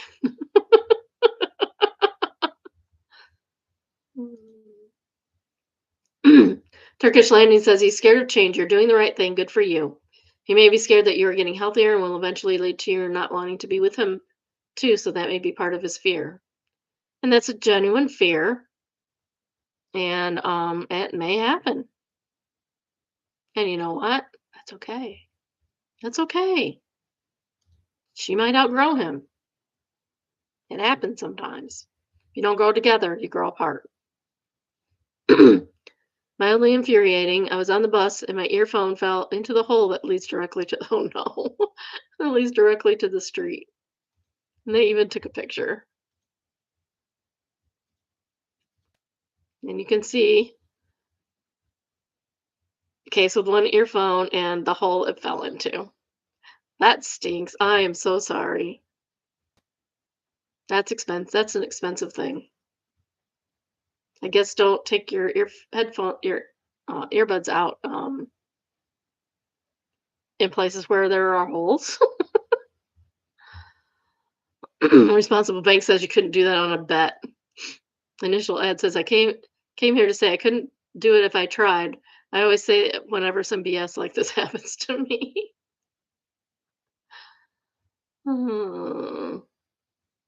Somebody said this was in Brazil. and somebody else says they recognize the flooring.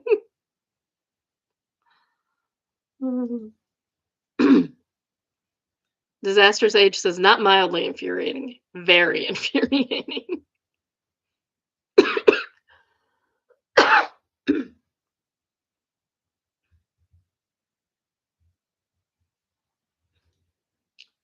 All right, the next we have, am I overreacting?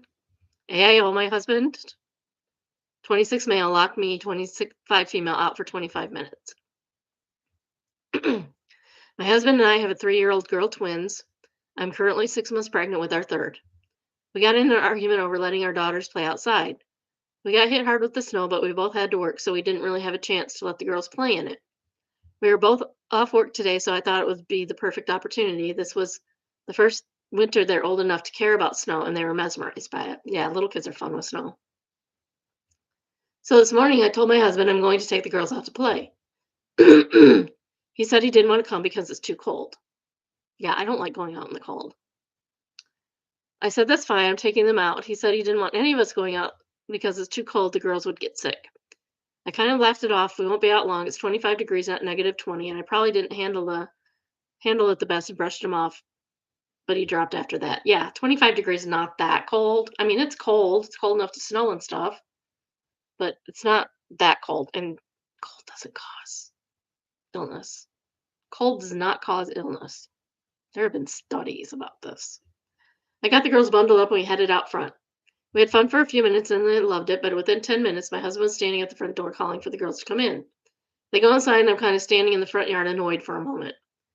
I go inside only to find he locked the door. I'm mad now and I have to pee. Don't mess with a woman who has to pee, especially a pregnant woman who has to pee. I started knocking on the door and calling for him, but he doesn't come to the door and is ignoring my texts and calls too. Even texted that I really need to pee and he ignored that too. The most upsetting part is that I could hear one of my daughters crying the entire time, stressed out knowing her mom is outside, so I stopped knocking and sit on her porch. 25 minutes go by and he finally comes and unlocks the door. I push past him to go to the bathroom because, yeah, I'm mad, about to pee myself and freezing at this point. He's simply like he's smiling like it's funny and says, oh, I thought you said it's not that cold. What's wrong? Yeah, they were out 10 minutes. You left her outside for 25 minutes. Dude, she was planning on going outside for about 15, 20 minutes, and you left her out there. We haven't spoken much after that. I'm sorry, but red flags for this guy. This is not a good guy. If she wants to take the kids out, let her take the kids out. She's a responsible adult. She birthed them. She's what, 25 years old? She can take the kids outside if she wants to. That's insanity. Just because it's too cold for you doesn't mean it's too cold for others. And trust me, it'd be too cold for me. Now, when it's -14 degrees, let's talk about going outside without gloves or a hat. Kid survived. Dang it. Not dang it that he survived, but dang it that I was wrong.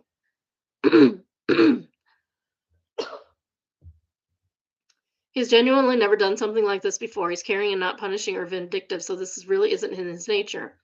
I'm appalled and really hurt. I understand I annoyed him by taking the girls out and thinks I undermined his parenting. No, but he was undermining yours. But I'm a grown woman and he doesn't get to punish me by locking me out of my own home. Or maybe he's justified. I don't know. Am I overreacting? No. No, you're not overreacting. And maybe he has a brain tumor. I don't know. But, oh, no. You're not overreacting. Bella Misty Storm is the top comment. And she says, yeah, he's a POS. Your kid was crying, clearly knew you were outside. If your kiddo was old enough, they probably wanted to open the door for you, and your husband wouldn't have let them, have told them not to. Not the behavior they should be seeing from a grown-ass man. Also, you're pregnant, and this is the way he's treating you. I mean, he shouldn't be treating you at this at all, but what the actual. Edit, thank you kindly for the rewards and likes. Yeah, 10 rewards and almost 4,000 likes. Mustafa Markey says, I'm using this comment to remind people that the leading cause of death for pregnant women in America is homicide by the baby's father. And that is a true statement.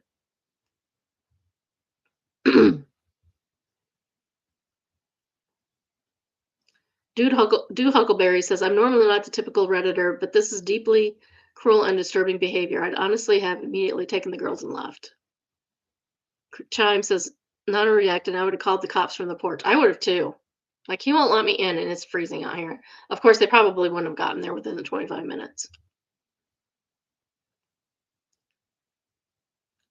And,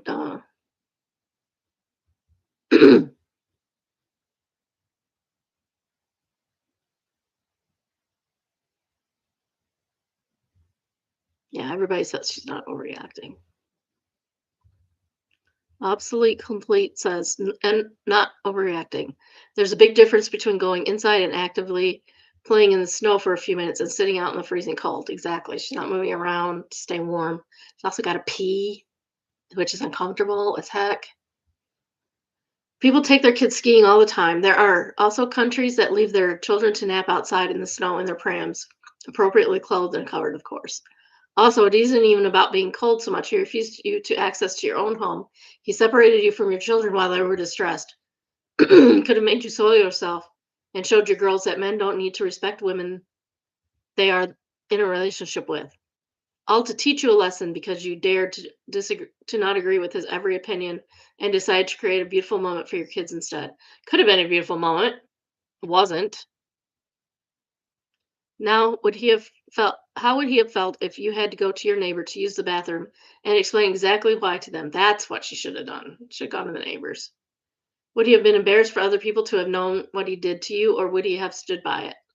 I would be keeping an eye on that type of behavior to make sure he doesn't escalate. His actions are completely over the top and totally out of proportion to the situation. I'm a Mama B says that is an incredible point about going to a neighbor and explaining. I'd be willing to bet that would make him even more upset. There's nothing an abuser hates more than to be painted as an abuser.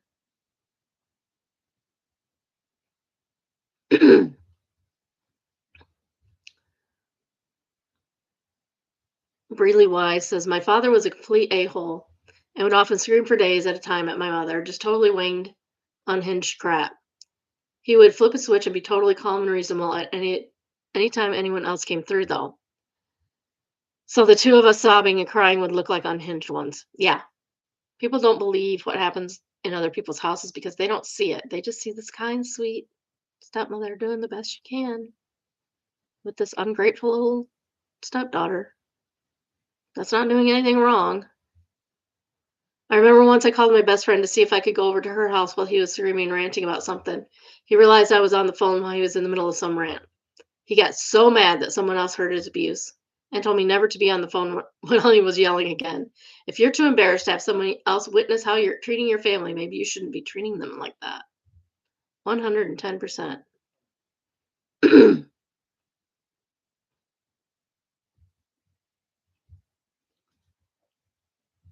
Okay, this is from Confession, entitled, He Didn't Warn Me He Was Going to Do It, But It Didn't Hurt. And this is tagged as not safe for work content, so you may want to adjust if you need to. I don't really know why I'm posting this, but a few months ago, I 20 female, hooked up with this guy I met on Hinge, 27 male.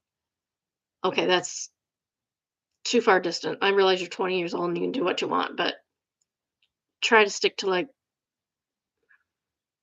23 age range. We went to my place to hook up. We were doing all the normal stuff, and he had me go on his hands and knees facing away from me, and he started to do anal, but didn't ask or prep me at all. It didn't hurt and it felt good and fine after a little while, so it's not like it was a bad thing. I just didn't feel kind of weird about it. He should have No, this is non-consensual. You should have had your consent for that.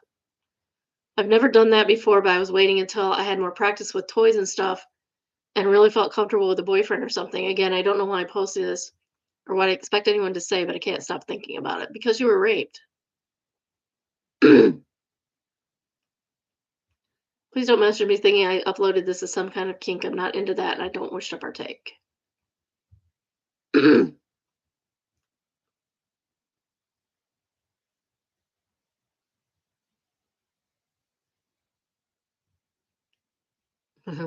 Somebody said all of that. We live in different realities. And somebody said, or he had a micro penis.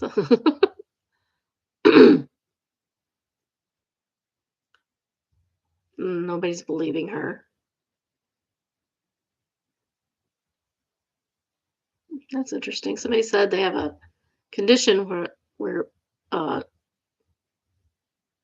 average sex hurts, but not the other one. So that's kind of interesting.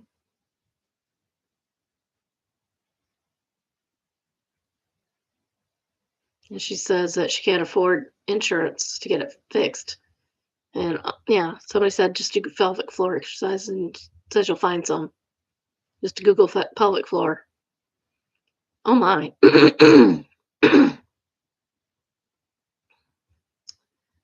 Best of Redditor updates. Woohoo! This is entitled, I Have 2 Weeks to Get Away from My Husband. And it has a new 1 year update. So the first original post was in Off My Chest. And it was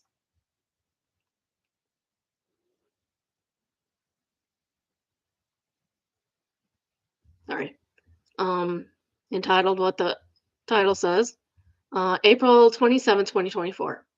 Throwaway count as my husband and in-laws follow my main. I, 29 female, have been married to my husband, 30 male, we'll all call Alex. Alex and I met in college during our freshman year. We started off as just friends and got married 7 months ago. So they've known each other quite a long time. I've gotten along with his family, but we aren't super close, but we're friendly enough. The problem is Alex has begun to make me feel incredibly uncomfortable. First, he's begun to ask me who I'm meeting with, where, and what we are planning on, how long, every single time I leave the house without him. Red flag? Can we say red flag? At first, I thought he was just being protective and a good partner, just in case something happened. But then he started checking my phone after the visits, vetting and researching each one of my friends as well. No, that's not normal. That is not normal. Not normal at all.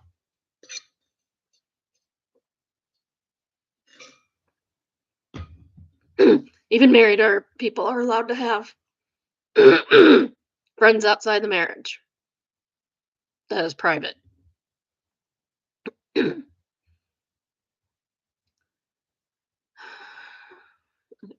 He's also been pursuing me to link my bank account with his, as he's in charge of the finances when he was perfectly fine keeping them separate before.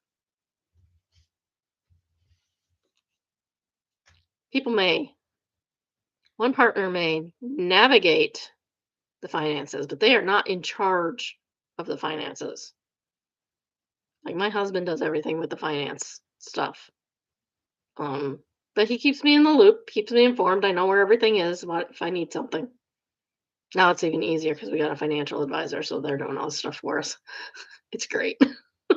It's great. But then they send you really expensive gifts. And it's like, oh yeah, that's what all my money's going. They sent us not one, but 2 Yeti cups the other day. Those things are expensive. Thankfully, they were kind of a aqua blue and orange, so I can have the boys use them in a year or two. So the younger one loves orange. The other one's kind of a blue boy. Used to be a pink boy, and now he's a blue boy. We fight about it almost every day. Not good. Oh my goodness. You got married what? How long ago? 7 months. It only took 7 months. Been known each other for forever. 7 months. Yeah, they've known each other at least 7 years. 7 years. None of this came up.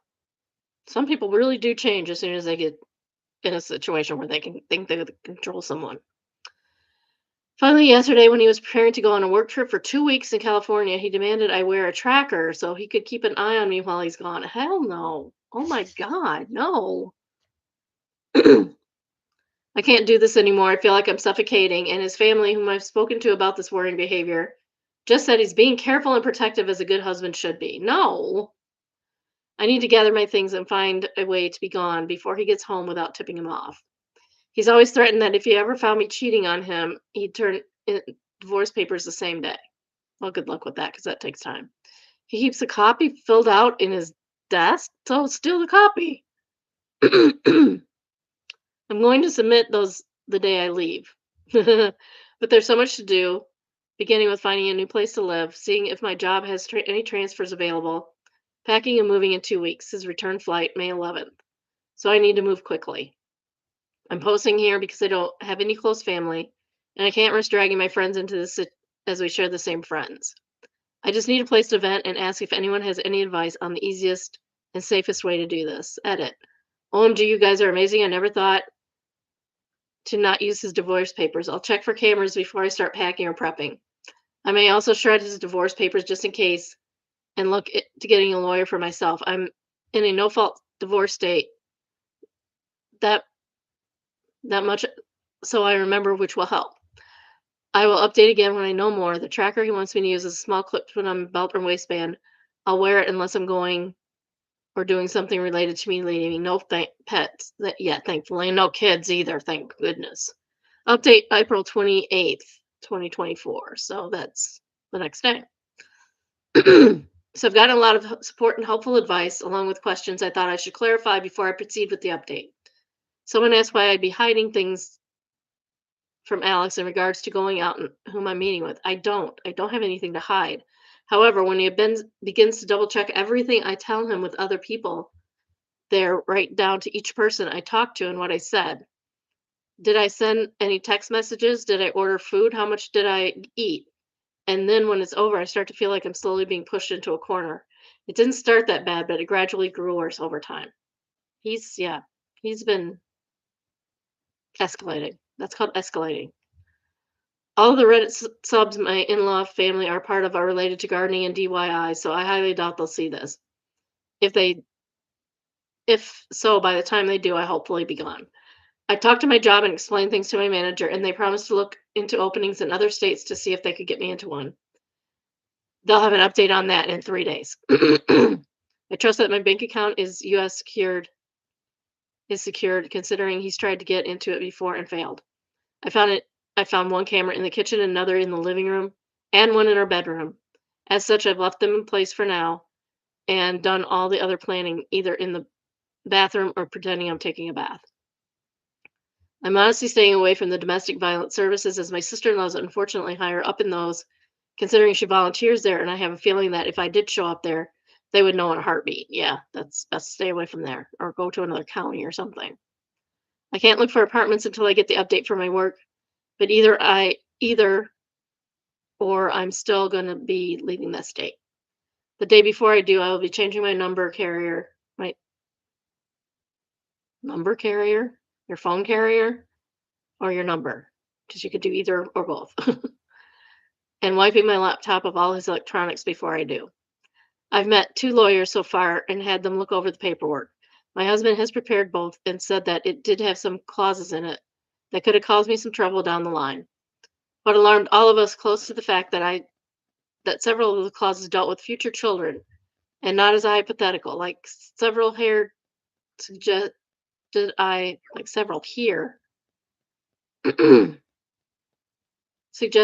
have a feeling that he fully intended on getting me pregnant to keep me trapped and tied to him.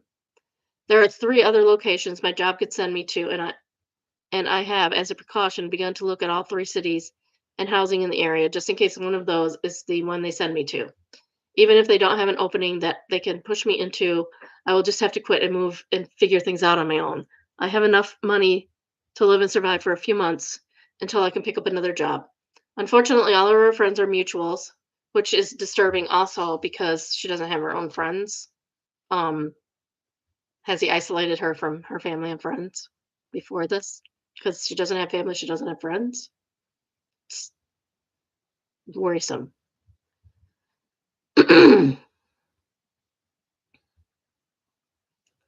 Unfortunately, all of her friends are mutuals, and that would likely be unaware of the consequences of saying or sharing anything I do or say with my husband. I don't have any surviving close family, and obviously, my in-laws are not a good resource to rely on.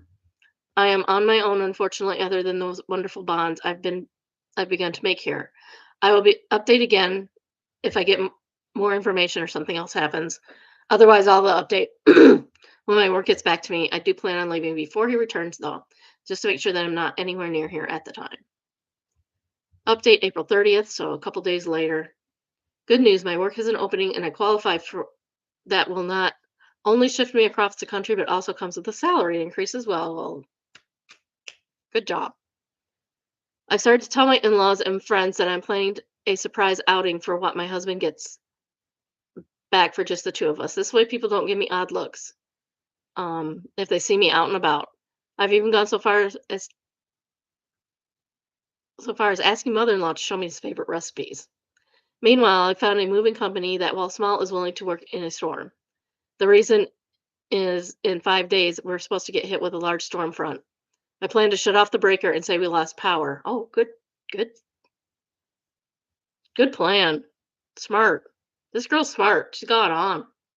I plan to shut off the breaker and say we lost power if he asks, just as several people here suggested, and even send them a short clip of the storm. I have all my stuff moved that afternoon, and I will be flying out once the weather has cleared enough to do so. I have a lawyer who will push my divorce through, and I filled out the necessary paperwork so that I don't have to be here for it. I'm not suing for assets or alimony, and I've shredded his divorce papers as well. I've set up a cheap payphone plan through Cricket until this is all said and done, at which point I will find a new carrier number and phone. This one is being wiped and left behind. um, you should destroy it. Don't just wipe it, because things can be still recovered. Destroy the phone. Throw it in a lake somewhere. My laptop is provided for work, and the IT department inspected it thoroughly and said it was clean, thankfully. No other electronic aside from my laptop and new phone will be coming with me. If Alex needs to talk to me, he can do it through my lawyer.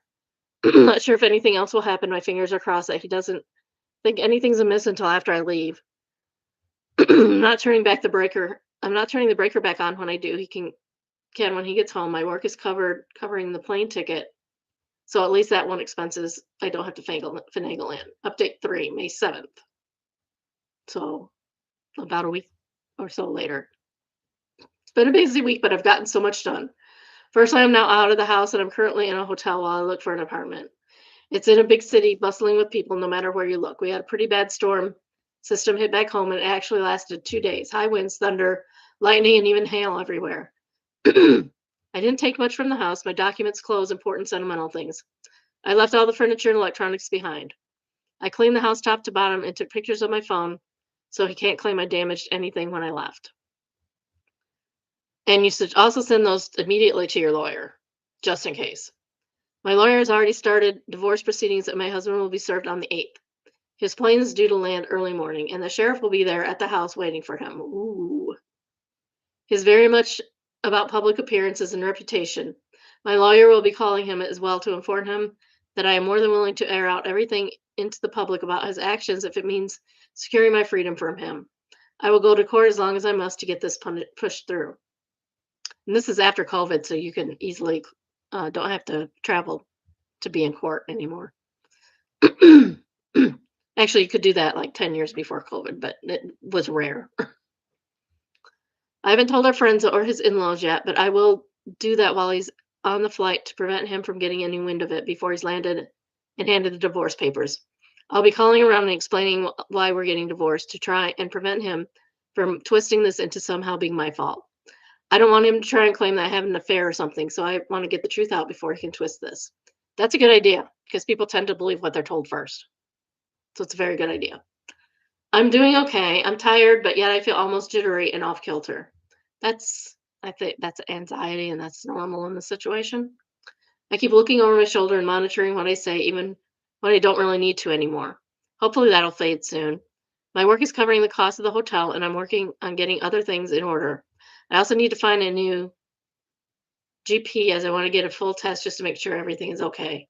I don't know when my next update will be, probably when the divorce papers are filled, or if we have to go to court and push them through. I will try to keep my head up, but it feels like I am in a whirlwind or something with so many things to do and think about. I kind of thought it would be easier once I got out of the house, but while the fear is smaller, somehow the number of tasks only seems to have grown. Update for May 14th, so another week later. Sorry I haven't updated in a while. It's only been a week. No. Yeah, it's only been a week, girl. Calm down. Sorry, I haven't updated for a while. Things got hectic and a bit chaotic, honestly. Firstly, I'm working on getting an apartment still, and I have applications in at 3 different places and will hopefully hear back from them soon. I'm still going to work here at the new location, so I don't have to worry about burning through my emergency savings completely. I've gotten a lot of emails from Alex, his family, and our old friend group asking question after question. I've only sent one return email to Alex, explaining that I don't believe we are truly compatible and it's best we are separate now. That his treatment of me when I've done nothing to deserve it was such was just as much as a deal breaker as cheating was for him. I ended the email with the statement that I would not be contacting him further and anything else he needed to pass on to me or vice versa would be done through my lawyer. For his family and friends, I just typed one email outlining everything that has happened and why I left. I told him I wish them no ill will, but that such treatment of his wife and partner was not acceptable. That should that should Alex get remarried in the future, I wish they would help support both partners, not just Alex. Alex, from what my lawyer told me, was livid when he was served. The sheriff actually ended up booking him for assault on an officer and menacing due to the threats he was shouting. Wow. His father bailed him out in a few hours, but with the testimony of the sheriff, my lawyer believes I have a good chance at getting a restraining order. Alex, upon returning to the house, apparently lost his temper again, breaking the dining room table into pieces, as well as the TV, and putting several holes in the walls. At least that's what one of the emails from one of our friends reported as Alex called him to help him clean up the mess. My lawyer already my lawyer already has pictures of the house I took. With timestamps as evidence, nothing has been changed by me. My friend reported that Alex tried to claim I had been the one to trash the house, but the holes in the walls were at head height. Alex is 6'3" and I'm 5'4", so he knew that was false. Either way, taking the pictures definitely will help me, so that thank you everyone here for the advice, because I would never have thought that on my own. My work won't share details of where I am, as I do work with some higher end clientele who value security, and their information won't be gossiped about. And no, I'm not some stripper or escort. I deal with contracts, notary, and business management. As such, even if Alex tried to use my work to find me, he would not succeed. He shouldn't succeed anyway. No workplace should tell your whereabouts to anybody.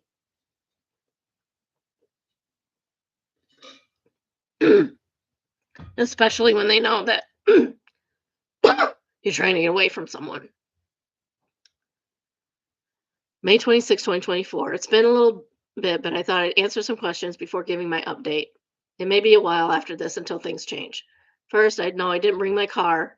Public transport is good enough to use without needing one. I've secured an apartment and the building has good security. You need a key card to enter, and there's a security guard at the desk right by the entrance of the building. That's good. As part of my contract, I gave them a photo of Alex and his family, so that even if the off chance they do find me, they won't be let in. The responses I got from the emails varied. His family said I was overreacting, that I owe Alex an apology for the problems this has caused him. The pending criminal case charges put him at risk of losing his job as he's convicted. Aw, poor thing. I'm so sorry for you, Alex, having to suffer the consequences of your own actions. Alex sent a long email apologizing and pleading for me to come home. He said he was worried for me, that he is willing to go to therapy if it will appease me. Yeah, he says. What he says and what he does are different things. He wants us to remain together, and he didn't think leaving was an appropriate response to his genuine concern and worry for my health and safety. You mean your controlling behavior? Yeah, it was. The friends gave me somewhat lacking replies, saying they didn't think Alex was ever going to hurt me, and that I should just let my imagination run away wild. Doesn't matter. What he was doing was wrong. As much as I want to say I was surprised by the lack of support, I'm honestly not. He intends to fight the divorce. I'm letting my lawyer handle it, and I'm also pursuing a protective order as well. Once I got approved for my apartment, I froze my credit. I've changed my phone number, phone carrier and number, as well as making sure none of my documents list Alex as next of kin or person of power of attorney. Well, he wouldn't have that anyway. Some have asked why I was so paranoid about Alex and his possible future actions. The answer for that is actually somewhat simple. My grandmother. I loved that woman to bits. As a teen, she explained why my grandfather was never around. He was extremely abusive and manipulative, and her generation didn't allow for divorce, really. She wouldn't have been able to buy a house or get a good enough job to support her and my mother on her own. Yeah, that's how things were. That's how they want things to be again if the MAGA gets in charge. As such, she endured and shielded my mom as much as she could until my grandfather died. When I felt like I may have been overreacting, I remember how she said she'd always wished she'd been able to see my grandfather for what he was early on, when she may have been able to annul the marriage. I don't know when I'll update again, maybe when the divorce goes through or something big happens. But until then, I'm just keeping my head above the water. June 25th, 2024. It's been a month since my previous update, and I wanted to share some of what's been going on in the meantime.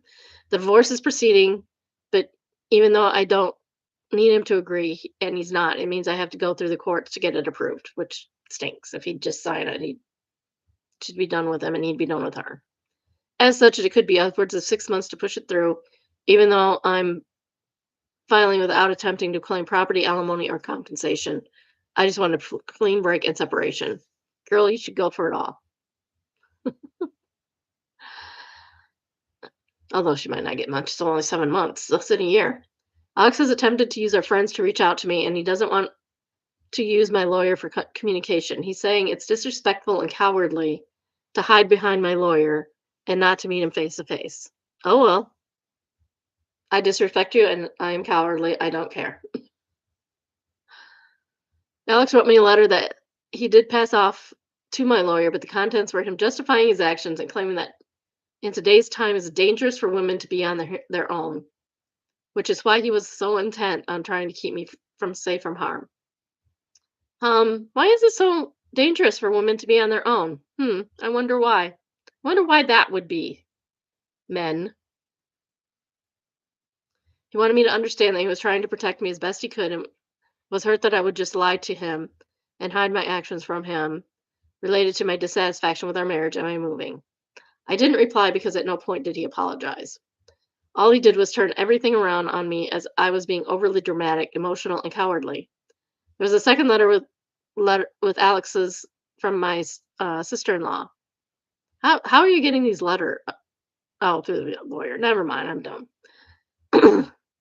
Her letter was honestly disturbing and completely justified my misgivings regarding approaching her family in any kind of professional capacity.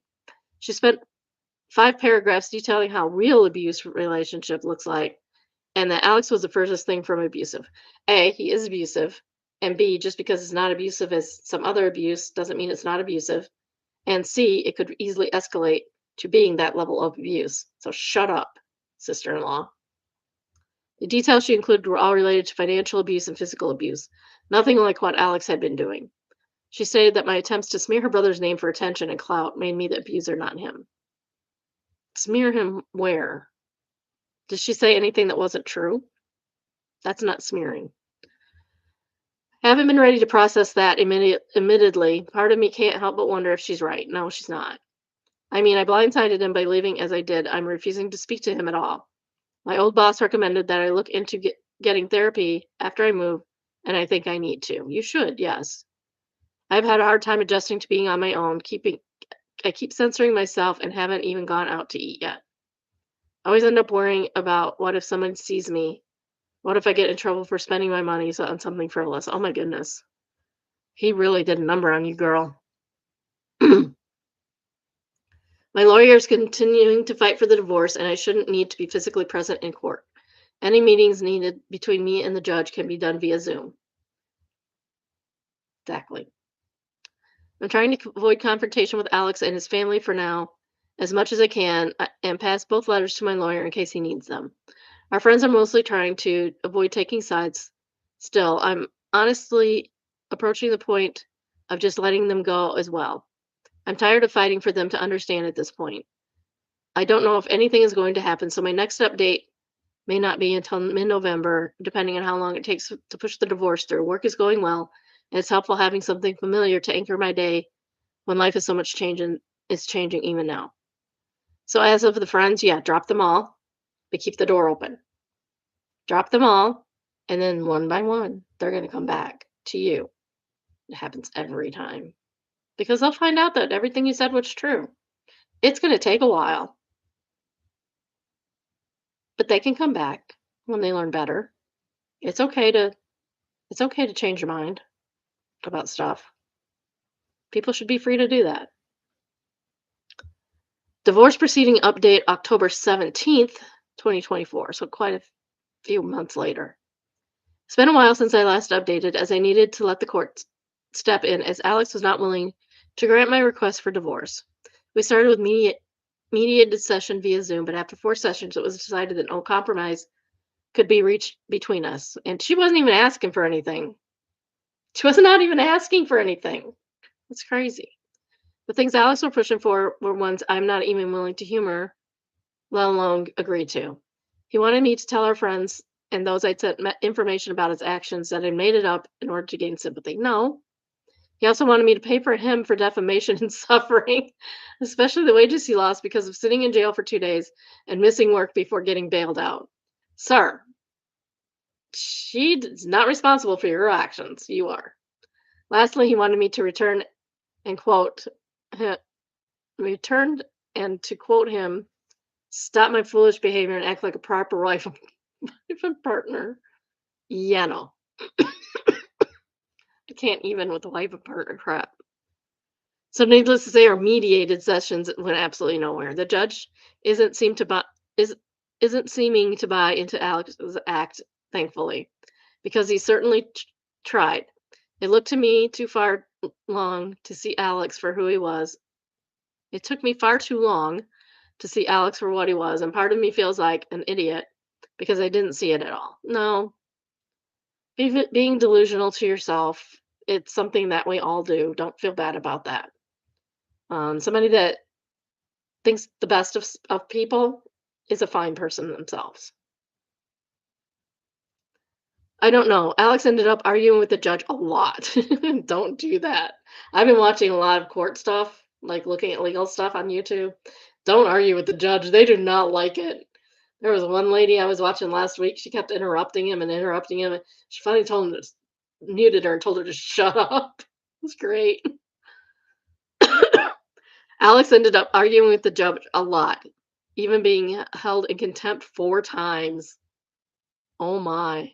I think it's honestly why this has moved as quick as it did. It didn't help that Alex tried to pull his family in as character witness, but they were dismissed by the judge as the abuse wasn't seen or heard by them, and as such, they only knew part of Alex's character. I love that. Good judge. This is a good judge. Not all judges are good, but this is a good judge. In his closing statement after he approved the divorce, he went on to call Alex a narcissist and said that if Alex loved himself so much to abuse the one he'd married to let the divorce happen and marry a mayor, let the divorce happen and marry a mayor next. I don't think a judge was allowed to say that. Judges are rulers. Judges are the king of their courtroom. They can do and say almost anything, unless it's literally illegal. My lawyer just shook his hand and told me not to say anything, so we left. They can sleep if they want. I have been in a courtroom where a judge has been sleeping during the trial. Had to wake her up several times. So here's the update I'm sure everyone's been hoping for and guessed. I'm officially divorced. Yay! Yay! I don't know, I have flags. The documents were processed 3 days ago, and I'm still in disbelief. I have no contact with Alex any longer, nor do I want any. I'm not going to give our friends my new contact information. I may not have replied to everyone, though I tried, but I did read all of your comments. I really did. Your repeated statements about how they weren't actually friends really helped me to see that they weren't. So I decided that since I moved far from that place, I need to start over. New home, new place, new friends. It's slow. I started therapy, though. It took almost 3 months to get it due to the usual wait times. But I've been going 3 times a week ever since. That's a lot. But you may need the deep therapy. It's fine. It's helping even with things I thought were done and dusted. Well, that's good. Alex didn't take the divorce well, according to my lawyer. Shocker. Who's been keeping up with him to make sure he stays away from me. He did something at work, I don't know what, as obviously I have no way to gain that information, but whatever it was, it's cost him his job. Well, isn't it the consequences of our own actions? My lawyer also said something I didn't expect him to, but something I think everyone will like. He took the letter my ex-sister-in-law went and forwarded it to the domestic violence organization she works for, along with a formal statement regarding Alex's actions and the decision of the judge. She's been let go as well. And given how tight those organizations are with one another, my lawyer said that the likelihood of her getting a position at another one is slim to none. I actually laughed, though I was a bit teary. When he said that it's slim is on a leaky rowboat to China. I've been crying a lot lately, but my therapist says it's normal. It shows I'm actually processing things instead of bottling them up and pushing them down. Yes, when somebody has a breakup, I always tell them, please, please, please, go wallow. Take a weekend. Get some ice cream. Get whatever else your comfort food is, but ice cream and cookie dough for sure. Put on some sad movies or some rom-coms or whatever you prefer, or sports, I guess. You can put sports ball on. And wallow, cry, process, eat. Monday, get up, go to work. Might have to do that several weekends. At least do it one, because you deserve it. You've had your heart broken, and it needs to mend a little bit before you start to move on and get therapy.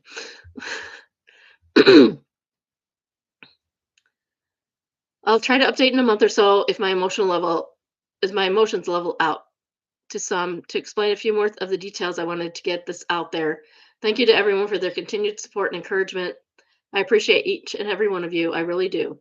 You gave me the hope that leaving him wasn't going to be this giant black mark I'd never heal from or move on from. Work is going well, and a sense of normality and routine is helping me avoid feeling like everything has been spiraling out of control. And that's why I said you get up and go to work on Monday or whenever your day is. Your weekend could be Monday and Tuesday. I don't know. I don't know your life. I'm working on me now, November 18th. So that's about a month later. November 18th, 2024. It's been a month since I was finally able to share the success of my divorce from Alex. My mood swings are still happening, but they don't last quite as long anymore. So I'm taking that as a good sign. My therapist recommended that I sign up for some kind of physical activity just to help work out and channel what she calls the fight flight instincts more. So I've joined a local self defense club and I'm going twice a week. I feel really awkward in the beginning, but they have all been super nice and welcoming, so it's been easier. It has helped, I think. A lot of my jitteriness and anxiety has calmed and I'm sleeping better as well. Glad to hear that. That's awesome. I've also joined a book club, although it's all online at the moment, and they're discussing the possibility of meeting in person rather than over Skype at a local park. It's hard, honestly. I feel like a kid just changed schools and sometimes feeling like it's either sink or swim.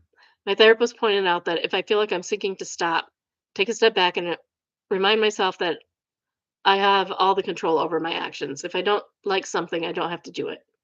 I can feel my emotions, but I also need to not let them control and dictate my actions.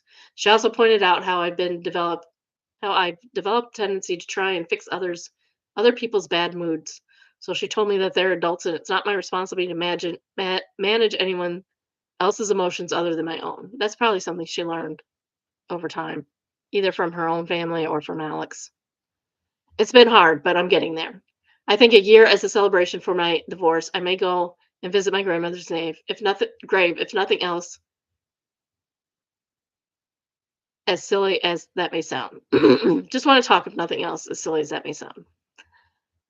I passed on your thanks to my lawyer, who smiled and said, a bit smugly, I might add, that he loves giving people who thought they were untouchable the karma they deserve. Yeah, that's got to feel good, huh?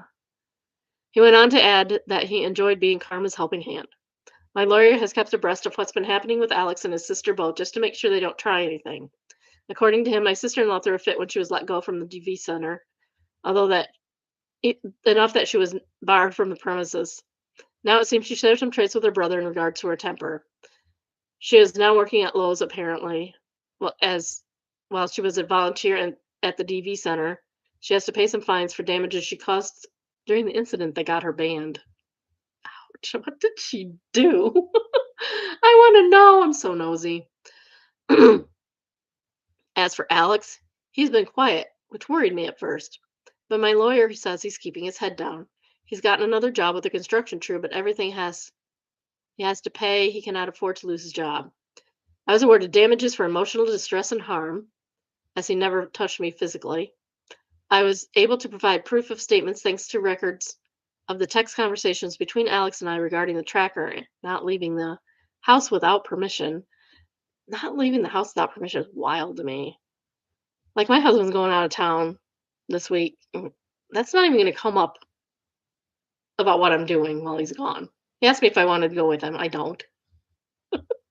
I don't. It would just be very boring for me because they're painting a house. What am I going to do? They're painting a house. There's no internet there. My phone doesn't even work there. I did not want to go. No, thank you. I'm not good with being bored off my butt. I'd be reading a lot. I would have to take my Kindle.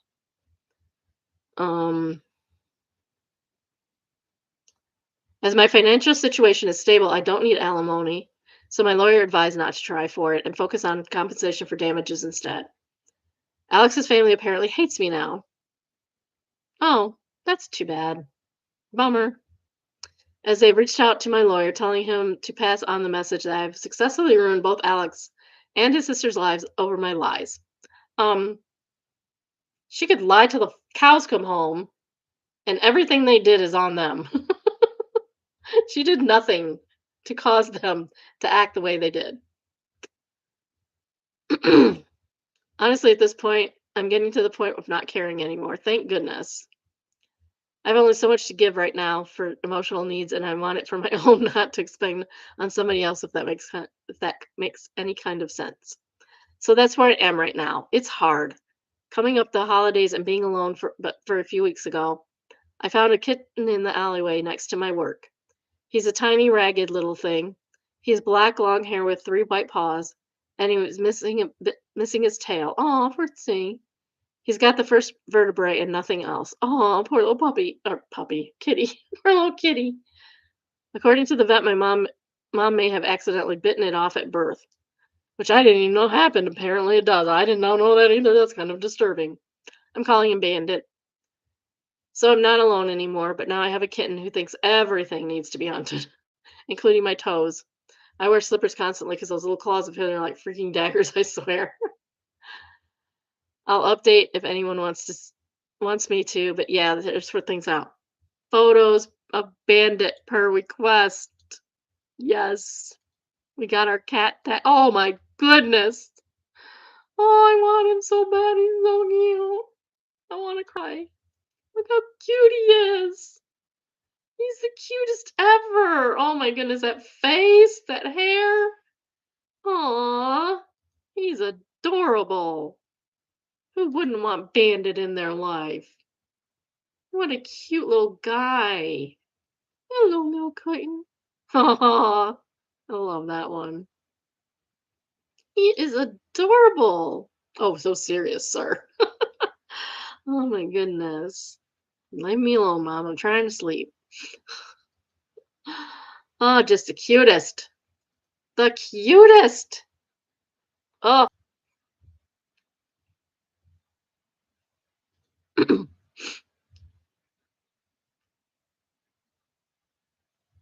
New update, February 1st, 2026.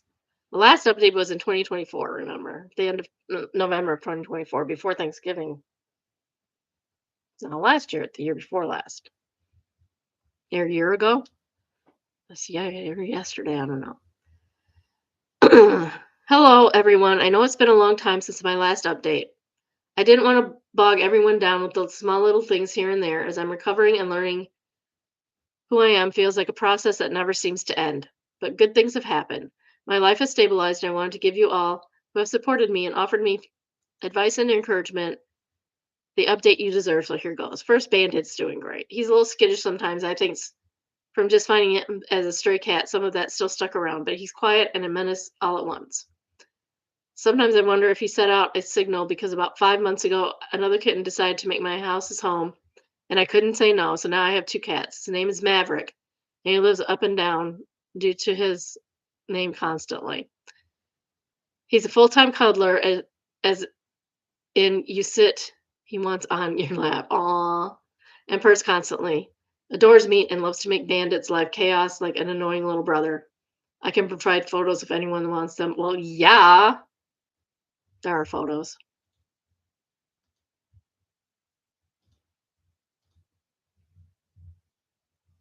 Oh, he's cute too. Not quite as cute as Bandit, in my opinion, but that's just me. But Bandit is also grown out of his cuteness, so look at him, no, cutie little snuggly cats.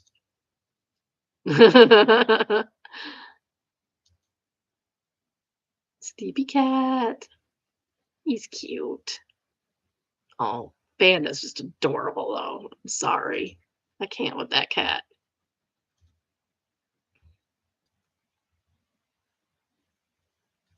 I cannot with Bandit, I'm telling you.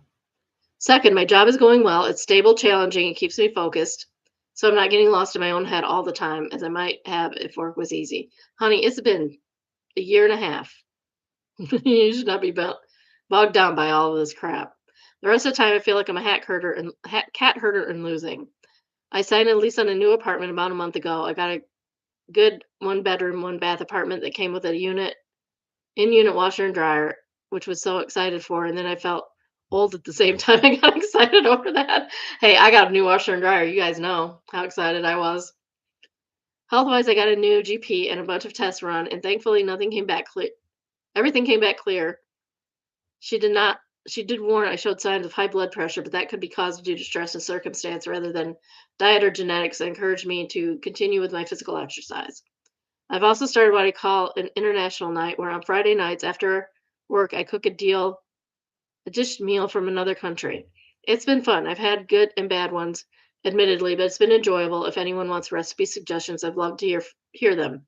Therapy is still a process, but progress is there. I'm not panicking or having spirals nearly as much, and when they do, they aren't as bad, notably so.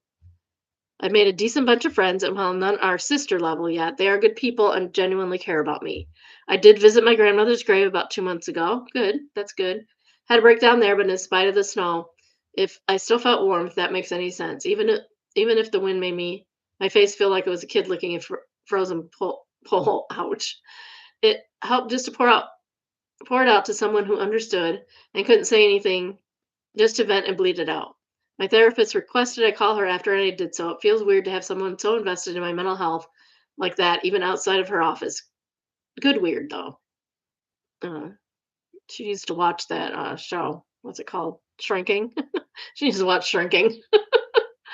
Lastly, Alex and his family. I haven't contacted them. I haven't wanted to, honestly. I know I've gotten a lot of DMs from people claiming that by saying how much I thought about what Alex and his family meant, I missed my ex-husband and felt guilty. No, no, weird. I don't quite follow that logic, but I didn't respond to them. That said, no, I don't miss him or his family. I miss what I thought I once had, yes. And more in the future we could have had he not turned out to be a controlling narcissist. But I don't miss him, his family, or nor do I regret leaving. Alex is still working at the construction company. His sister was let go from Lowe's, though I don't know why. Nor do I care as all that much as long as they leave me alone. Alex is dating again, but none of them seem to stick around long. Do you wonder why? He was charged by the officer for the assault, but got off with probation. No, that's okay. It's a first offense. She said sadly, but it's okay. It's a first offense. He'll do it again. Don't worry. I know I might be a bit boring giving the update, given the chaotic whirlwind it was before, but the calm is so nice. I just wanted to let everyone know I'm okay and still healing. Thank you all for your advice and support and encouragement. No, boring is good. Boring is good. We want boring.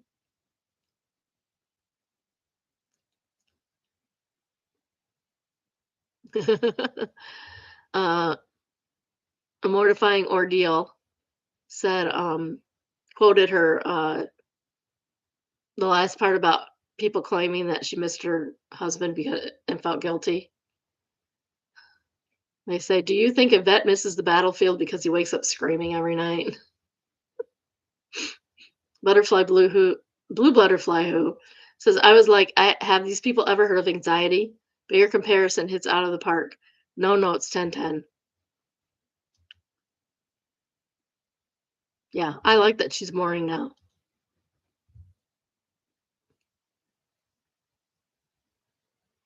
Awesome trade made me smile. I don't know. Just a photograph. Oh, I get it now. You'll get it. Did you get the trade? They're trading shoes because they wear the same size and they all have one leg. And it's the opposite leg. So they can save money. Because you have to buy the whole pair of shoes whether you need it or not. You have to buy the whole pair of shoes whether you need it or not. So they traded shoes. That's awesome. I love that. That's great. More people like that.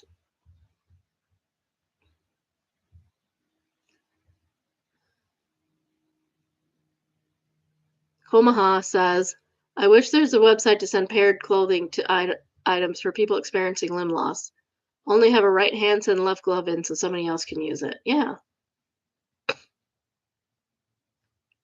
And someone further down said soulmate, SOLE mate, who's gonna make it happen?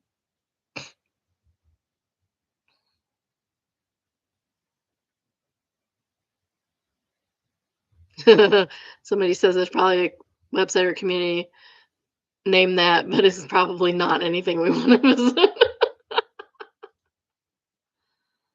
Oh. Well, that's all I got today. Thank you for joining me. I hope everyone has a good day. I will be back tomorrow. I don't know what else to say. I don't know what else to say. I'm gonna be a widow the rest of the week, so that's fun. My husband has an appointment this evening that'll last till 8. He has to work late tomorrow, and then he's leaving on Thursday. He might leave. He might leave tomorrow. He's leaving tomorrow or Thursday to go paint a house. He'll be back late Friday or Saturday. Can't be late Saturday because we got to get up in the morning. Although my daughter-in-law sent me a text, so I'm gonna have to see what that's all about. All right, that's all I have. Have a good day, my biddies. Take care. Love you all. Bye. Bye. Bye. Bye.